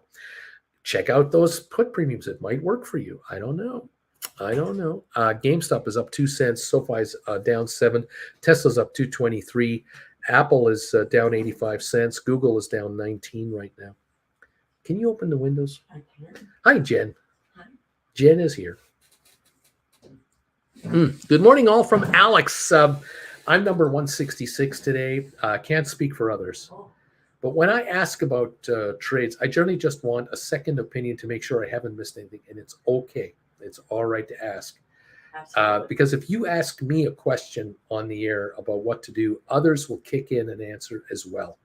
And now you might get 3 or 4 or 5 opinions. And there's nothing wrong with that. Nothing at all. Absolutely. It shows me how far some of my other viewers have come in knowledge. Right. Because now they're saying what I'm saying. It's interesting. And there's no pre-organization of this opinion. This is live. The questions they ask are much more sophisticated. Oh, yeah. Yeah. Someone else fast enough from Marlborough, JR. So why didn't the police board call the guard? Okay, I'm not talking anymore about this political stuff. Forget it. I don't want to talk about it. All my GameStop calls are sitting in the 17 to 20 strike range, says dude. The dates are between September and December on all of them. I've been making little rolls, taking in $1 or $2 at a time. And just keep doing that. Right. Just keep doing exactly that. Keep this steady cash flow coming in all the time. Get rewarded for this. The stock is approaching $21. It's time to take the 17s and make them 18s. It's time to make the 18s 19s. It's time to make the 19s 20s. Do this all the time. Always. It's not a loss. It's a win. It's a smart move. It is repositioning with the market. You're just following the stock. Let the clock be the money maker for you. Yeah, take what the market gives you. Alex, good morning, Auntie Jen. Larry Titus, good morning, Jen. Good morning, Larry. Bobby, Uncle Bruce, is it okay to roll up past what your long expiry date is on a what? Is it okay to roll up past what your long expiry date is on a poor man covered call? I don't think you can write short-term calls that are longer than your poor man covered calls. You got to move your poor man covered calls further out. That's what I think is going on. Cindy, looks like I'll be rolling my Tesla again. I wish Tesla would just sit still for a minute. It's not going to do that. Tesla's not going to say, this is Tesla. You wanted it's like asking Elon Musk to sit still. Yeah, really. You want Elon Musk to not twitch? You got to be kidding me. Now, Tesla moves. That's what Tesla does. And that's the beauty of Tesla. And if you do the rolls correctly, you keep making money. Absolutely making money. Cindy B, don't be worried about rolls. Just keep making them. You do a roll up, Cindy. Bring in more cash into your account. You deserve it. It's time to be paid. Sell my house. GameStop is only up a couple pennies. I thought it would have a little jump from Zelda. It's down 5 cents. Was Zelda? What are you talking about? The new Zelda game came out last night. Oh, no. It's a big deal. Okay. So I thought GameStop would be up. I don't know. BP, in my case, I am waiting for the GameStop $20 strikes to come down to a level where I have enough powder to buy back and then write November's. BP, British Petroleum? We could tell her to leave. JR, good morning, Auntie Jen. Cindy, Tiff. A Rocket Lab October $23 strike put is 20 to 30 cents right now. If you can sell one for 30 cents, you'll get a 10% on your money for under 6 months. And a 52-week low is 348. That's true. You can write an October put and bring in 30. You can write a November put. You might be able to write a December. You might be able to write a January 2024 put for $3 and get even more. Yeah. There's nothing wrong with that. Nothing at all. Nothing wrong with it whatsoever. Cindy B, you're right on Tesla. That's what makes the options worth so much money. You're right. Alex, SoFi cash secured put $5 strike expiring Jan 24, selling for $1. That's a pretty good deal. Put up $500 to write a cash secured put on SoFi for January 2024 and get $1 back. 20% on your money between now and January. And that's assuming you wait until January to let them expire worthless and don't buy them back when they crater to a dime or 15 cents. They're going to be down to that level well before December or January. They're going to be there in like November. So you're really only writing a call for 5 months, 4 months to get that kind of return. If you're happy selling a put for $1, sell a put for $1, and you're happy buying it at 42 cents and writing another one for $1, then do that game. You'll pull in 60 cents probably every 3 months. It's 20 cents a month. What's wrong with that? It's 4% a month on your money. You put up $5 to get 20 cents a month income, 20, 40, 60 cents Bingo. Go to the next one. Write a dollar contract for 5 months later, 3 months later, again and again and again. Stock wants to go up to $8. Buy back your 5s for 20 cents and write 6s for $1. Goes up to $10. Buy back your 6s and write 7s. Cash, cash, cash, cash to you each and every time. Write more puts. Now write 5, 8, 10. Take this money and write more cash secured puts. If you can write 10 right now, you can bring in $1,000. I don't know what's wrong with this. I don't see anything wrong with it. You get exercised, you've just bought stock for $3. Hello. Dude, the key for many of us is getting comfortable with the rolls. BP, absolutely. Currently GameStop 20s are 210, 224, and I need them around 150. Gotcha. Tiff, Zelda is a big deal. I took a week off to play it. Just took a short gaming break for Uncle Bruce. BP, to buy back the... Don't forget to sleep. Don't forget to sleep to buy back the 10 calls. Bobby, it is a big deal for Zelda, except Nintendo is out of flavor with the age plus 40. JR, yeah, my grandson was waiting excitedly with the Zelda game. He got a shield and a sword for his birthday. Okay, great, I guess. Nice going. GameStop lined up last night for the release. There you go. GameStop down 7 cents. BP, they're coming to you. There you go. The stock's coming back to you. The Dow is now up 39 points. Rocket Lab up 6.5. Smart Red up 13 cents to 30.39. Up again. We're down 17 on the AI. Unity down 150. GameStop down a nickel. SoFi down 12. Tesla 262 gain. Apple down 74. Google up 18 cents. Moderna up 215. Cisco up 26. Pfizer unchanged. IBM up 48 cents. ATIP up 1/10 of a penny, or is that even? Yeah, maybe. Cyxtera down 0.6 of a penny. HPQ down 40. Microsoft down 220. ME down 4.5. Matterport down 11. Spire up 2.5 cents. Amazon down 89. Home Depot up 159. So it's not much of a day. It's a nothing burger day. But option rollovers are out there for you. You should be taking advantage of them, especially if you can bring in money. Can you bring in $1, $1.50, $2, $2.50 per rollover? And buy more deep into money calls and write more calls? Yeah. And if you can do cash secured puts, if you have the dough to do that on SoFi or on Rocket Lab or on whatever, take the money. When is the May holiday in the States? Is it Memorial Day? I don't know. When is the next time? It's the same weekend as Victoria. Right. Anyone do me a favor. Take a look out there for closures of the U.S. stock market. Would you let me know and Jennifer know in the month of May and June and July what dates the U.S. markets are closed? I'd like to know that.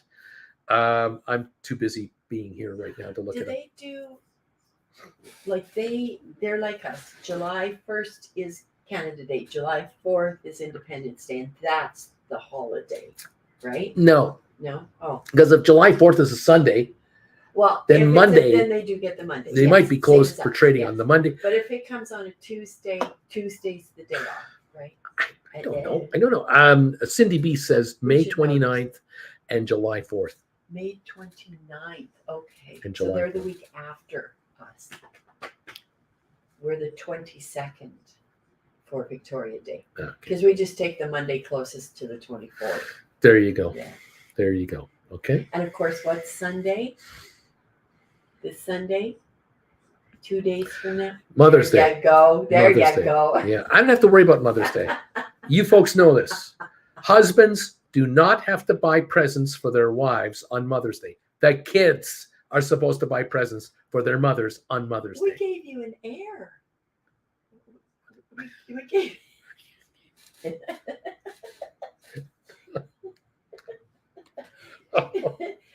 An heir for the estate. Oh, how many of you feel that way? How many of you feel that? You gave me a living nightmare is what you gave me, woman. You gave me a nightmare.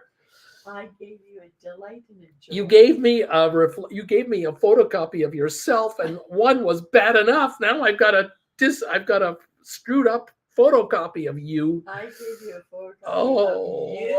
I gave you a photocopy of you. Oh no, you see the love, feel the love. Oh man. I carry her for 9 months. She comes out looking like you.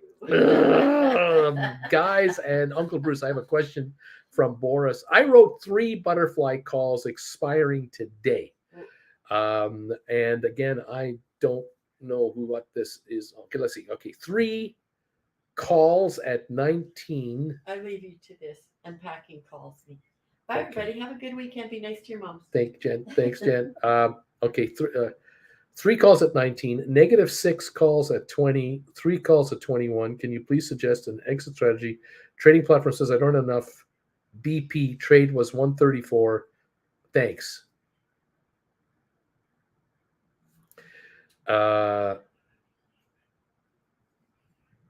And again, I have no I don't know what the stock is. I don't know what position you're at, where you're at. This is too cryptic for me to even figure out.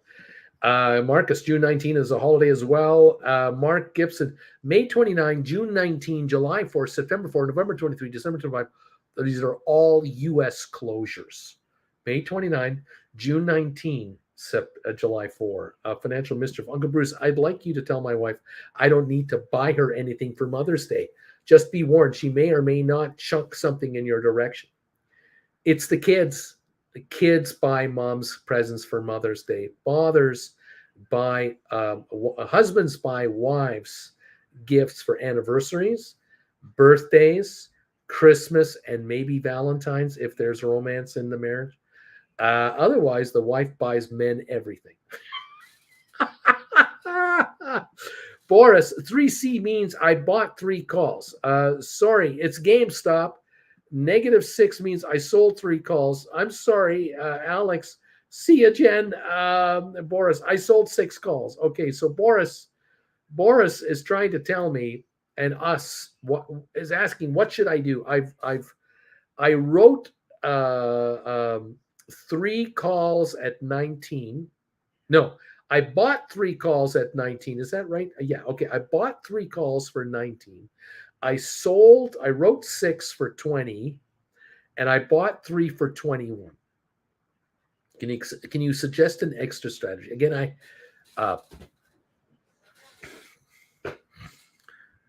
they expire today. All right. So the stock's at 2073. So you bought 3 calls at 19. They're in the money. You wrote 6 calls at 20. They're out of the money. They're worthless. You bought 3 at 21. They're worthless. Okay. At the end of the night, the only contracts with any value are the 3 calls at 19. If the stock closes at 2075, nice round number, then those calls for 19 are $1.75 book value. That's what they're worth. So you have 3 of those for $1.75. You can sell those, I guess, and get 3 times $175.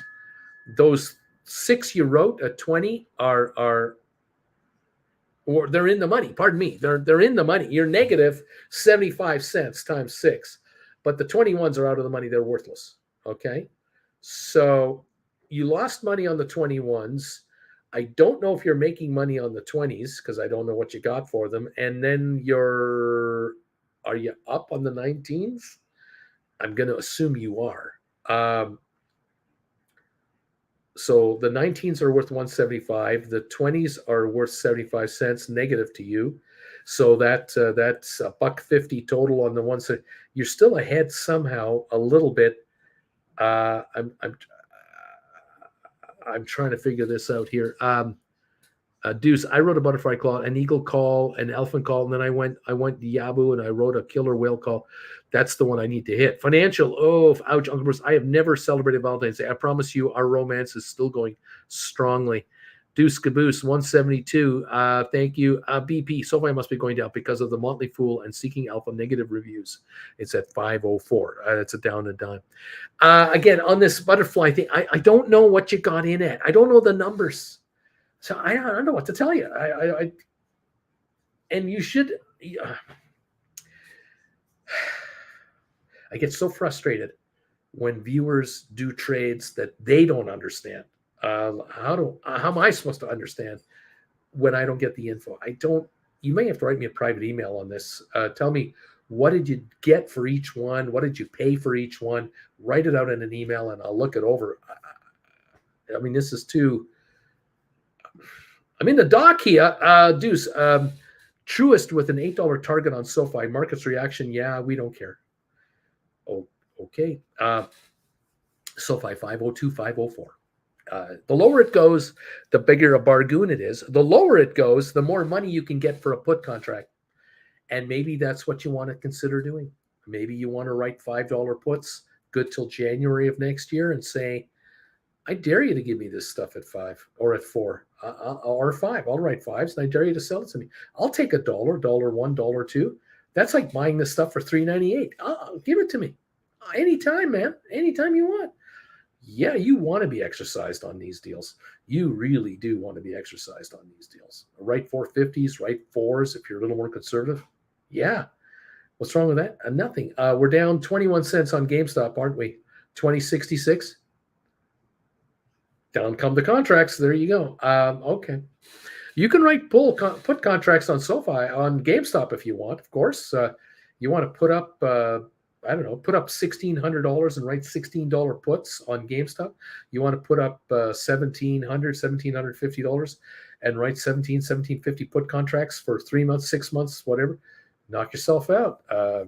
There's depreciation there. They're out of the money. Yeah, sure. You can write 20s. Right now, you can, of course, up to you folks how you want to play this. The Dow is up 30. S&P is down. NASDAQ is down. Consumer sentiment sours in May on renewed worries about the U.S. economy and the debt ceiling. Okay. See what happens here. Fun times. We're up 33 on the Dow. We were up more than that. We're negative on the S&P. We're negative on NASDAQ. Oil's up 82 cents. Okay, there it is. Welcome, everybody, to the party. Nice to have you here. We have 175 thumbs ups. Thank you so much for that. Thank you for those of you who've been members here for over 2 years now. I so appreciate your loyalty to this channel. The only thing I can do to say thank you is to bring up some knee emojis and let you know that the Knights of Knee are there for you folks to guide you and support you. Don't mess with the Knights of Knee. You will just get hurt. Stocks will do what they do. The Knights of Knee will take care of you. Knee, knee, knee, knee, knee, knee, knee, knee. I say the Knights of Knee. Alex, knee, knee, knee, knee, knee, knee, knee. Alex is there. The Knights of Knee are beginning to show the knee emojis all over this channel, and don't mess with the Knights of Knee. Richard Carlin, Alex is here. Knee, knee, knee, knee, knee, knee, knee. That's right. It's Friday. It's knee time. The Big E is here. Lame Duck is on it. D.H. Ruda. Knee, knee, knee, knee, knee, knee, knee. That's right. The Knights of Knee are calling and are demanding attention to this market. Congratulations, all of you out there who are writing knee emojis, popping them up there as members of this channel. Karen, knee, knee, knee, knee, knee, knee. That's right. 177 thumbs ups. They're coming in. Only 23 away from 200 thumbs ups. The Knights of Knee are bringing it on. Oh, you got to love this. Thank you all. Congratulations, you knee writers. Knights of Knee writers everywhere. People from the outside are going, what do they do on this channel? Why are they so happy all the time? Why are these people happy when the markets go down? These people make no sense. BP. Nee, nee, nee, nee, nee. Odin's Pumpkin, thanks to today and yesterday's dips on SoFi. I am now at 300 shares. Congratulations. Taking it, and running with it. Nee, nee, nee, nee, nee. There you go. 415, 416 on Rocket Lab. Smart Rent, 342, up 16 cents again today. Nee, nee, nee, nee, nee, from Odin's Pumpkin. BP, thanks, Uncle Bruce. You got it, man. You got it. Unity down 183, AI down 26, GameStop down 17, SoFi down 9, Tesla up 126 but falling, Apple down 79 cents, Google up only 18, Moderna's up 108 but falling, Cisco up 40, Pfizer down 11, IBM up 51 cents. How about that? HPQ down 43 cents to 28.96. Aurora. There they come. There they come. Oh, my. ME down a nickel. Matterport down 13 cents. Spire's up 1.9. Amazon down $1. Home Depot up 168. Vanik up 3 cents. Netflix down 196. Adobe down 568. Goldman down 84. Boeing up 73. Meta up down 92 cents on Meta. AMC is down 12 cents. The Ape shares are up a penny. Royal Caribbean down 60 cents. Carvana down 82. Robinhood down 48. BlackBerry down 9. Target down 3 cents. JP Morgan down 126. Costco up 365. Walmart up 74. Disney up 11. Nvidia down 150, down 170. American Airlines down a penny. DraftKings down 7 to 23.93. Folks, congratulations to all your option writers. You don't mind down days. Don't mind them a bit. It just works out faster. Isn't that something? Good times. Truist initiates SoFi coverage with a buy rating and an $8 price target. Finally, a brokerage firm that knows what they're talking about. We're lifting it to $8, a buy rating, $8 on SoFi. Stock's 504. Cash secured puts might be a good idea. Yeah, maybe that's not a bad thing to do. Nothing wrong with that. If stock goes to $8 and you write $5 put contracts, how about writing 6s or 7s? Writing in the money secured cash puts and daring the market to sell them to you right now. 2068 on GameStop, down 20 cents, kids. That's where we are right now. Isn't that amazing? 506 on the old SoFi. Cheap. Unbelievably cheap. December 2024 contracts on SoFi. You could write $5 puts and get 1 to 101 on them. 6s will get you 158 to 161. 750s, 272 to 277. Of course, that is pretty well just book value. There's no premium there, so not really worth your while. Writing 5s would be the way to go. Take $1 off the top right now for an out of the money call, 5 cents out of the money put, out of the money put by 5 cents. Take $1 on a $5 secured put. Put up $5,000, bring in $1,000. Put up 50 grand and bring in 10 G's. Buy them back at 20 cents and score $8,000 on your 50 grand. There's nothing wrong with that. There's nothing wrong with it. J.R. Oglewood, I just realized another reason to be happy on down days. More premium for those cash secured puts that can be written to snatch up cheap paper. Yeah, that's right. Down days means you get more money for writing puts. That's right. Puts go up in price. Look at that. Those $4 puts for January are now 54 to 58 cents. They're up 8 cents. They're 7-8 cents higher. They're looking better. Yeah. Or something like that. Interesting, isn't it? Yes. It's called winning and winning. Being an option writer. We have 182 thumbs ups.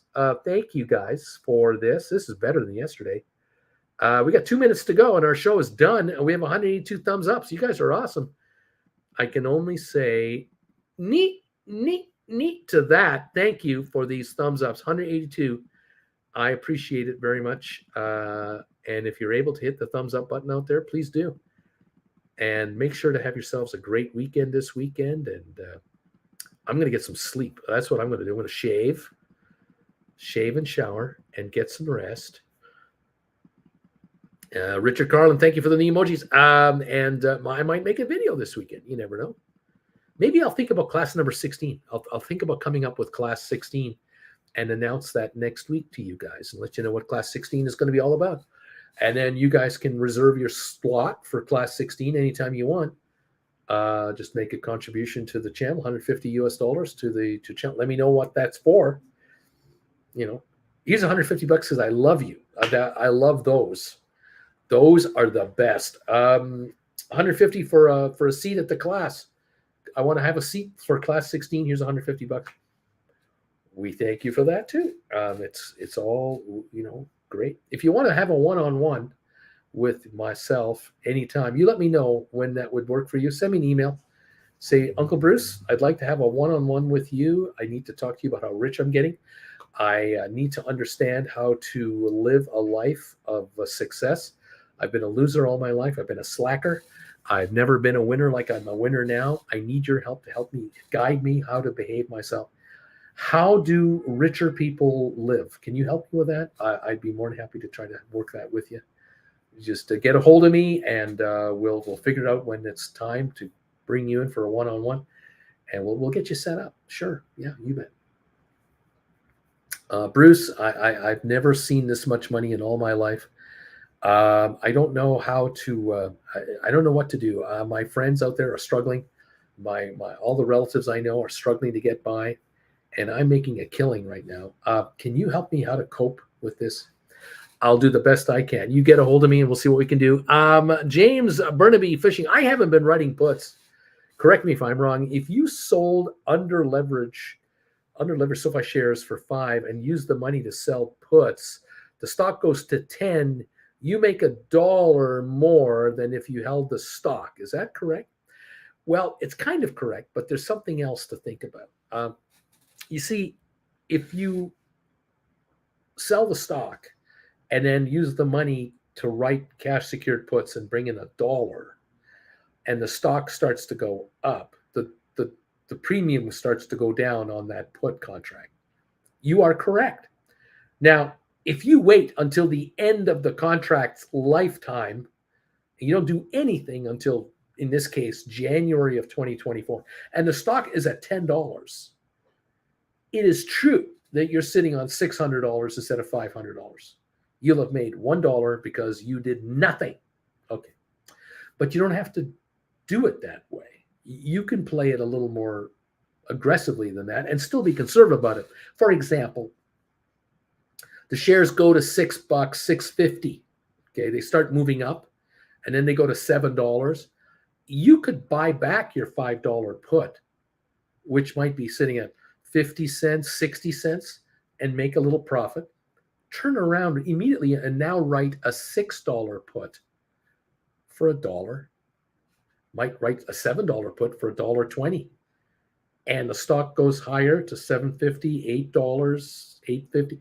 That second put you wrote now is down to 50 cents. You buy it back, lock in the profit on that one, and now write an $8 or a $9 put. And you might be writing March 2024. And the stock goes to $9, $10. You buy back your $8. Now you write a $9 or a $10 put for June of next year. So you're writing and buying back, and you're writing and you're buying back. And so you are making money as the stock is going up, but you might not be up $5 a share. You might be up $4 a share. You might be up $3.50 a share. But you have this cushion here. You have this shock absorber to protect you, so that by writing a call for $5 and getting $1 up front, the stock can go down to $4.25 and you are still making 25 cents on the deal on your $500. You have your $500. The stock's down to $4.25. You received $100 on that $5. You still have that. You have $600, and the stock's at $4.25. They make you buy it at $5. Okay, you buy it. You still have the $100 in cash left over because that premium is your money. The stock's at $4.25. You sell the stock. You now have $425 here. You have $100 here, $525. You now write a $4 call for next January or March, and you bring in $1 for that one. Now you have $625 because you've got your $525. Even though the stock went down, you made money. Whereas if you just hold the stock is down and you're down. There's this trade-off, you see. You got to give up something to get something. And so if the stock runs up, the put will go down. You do rollovers of your put into $5.50s or $6 puts, $6.50 puts, $7 puts, $7.50 puts. You write future higher price puts to follow the market. So there's that. All right. TJ, neat. Matthew, I have a good day, Uncle Bruce. Averaging into SoFi is a good idea. Is to sell the 5 January 24th is like buying the stock at 4. I love this. James, $5 strike. Alex, GameStop has taken a dive. James, okay, so I'm thinking right. Thanks, Bruce. I'm getting it. Yep, I'm with you. I'm okay. You're thinking right. Yeah, it's all right. There's ways to play this. SoFi 501 right now. GameStop 2041 down 47 cents. Here come your contracts. Here they come. Here come those call contracts. Here we go. The put contracts are going up on GameStop. So you want to write 18s, you want to write 17s, you want to write 20s, you want to write 15s, you want to write 16. There's that too. Those of you who've written 15, 16, 17, 18, 19, and $20 calls on GameStop are going, here we go. The stock is coming to me. It's coming down. Down go the contracts. It's all good. All right. All right, everybody. You like making money? Hit the thumbs up button. Let me know you like making money. 184 thumbs ups are here. We only need 16 to get to 200. That's all we need is 16 thumbs ups for 200. Not bad on a day like today. I thank you all so much for everything. You want to have a one-on-one? Let me know. Send me a message and we'll get together, okay? Thank you all so much. Thank you for picking up the classes on stockmarketswithbruce.ca. Thank you for doing that. Appreciate you all very much. Thank you for the one-on-ones. Thank you for your donations to the cause. Thank you for your kind words. Thank you for being here, following this channel, being a member at whatever level is good for you. Thank you for being subscribers. We love you. We do. We do. Have a great weekend, everybody. Get richer. Follow this market. We're down 55 on GameStop. Here we go. Giddy up, kids. 502 on SoFi. Unity down 199. AI down 34. Smart Rent is up 8.5. Rocket Lab is up 6. The Dow's down 17 points. Getting richer by writing stock options. Who would have thought 2 years ago that you would be thinking these thoughts today? Who would have thought? Talk about handing over money like crazy. It's unbelievable how much money is being handed over to option writers. Calls or puts. Take in the dough and say, thank you very much. Appreciate it. All right, kids. Have a good one. We'll see you on Monday, unless you have a one-on-one with me in the meantime. 184 thumbs ups. Thank you, rerunners, for helping me out, get me over the top. Take good care of yourselves. Stay healthy for me, and we'll catch you next week. All right, manager, I'm looking at writing cash you could put. So it would be Jan 24 or Jan 25s. $5 would be a good idea. Jan 24s. Jan 24s. It might be the way to go. All right. Thank you all so much. Have a wonderful weekend, and we'll see you Monday. Thanks, guys. Take care, and bye for now.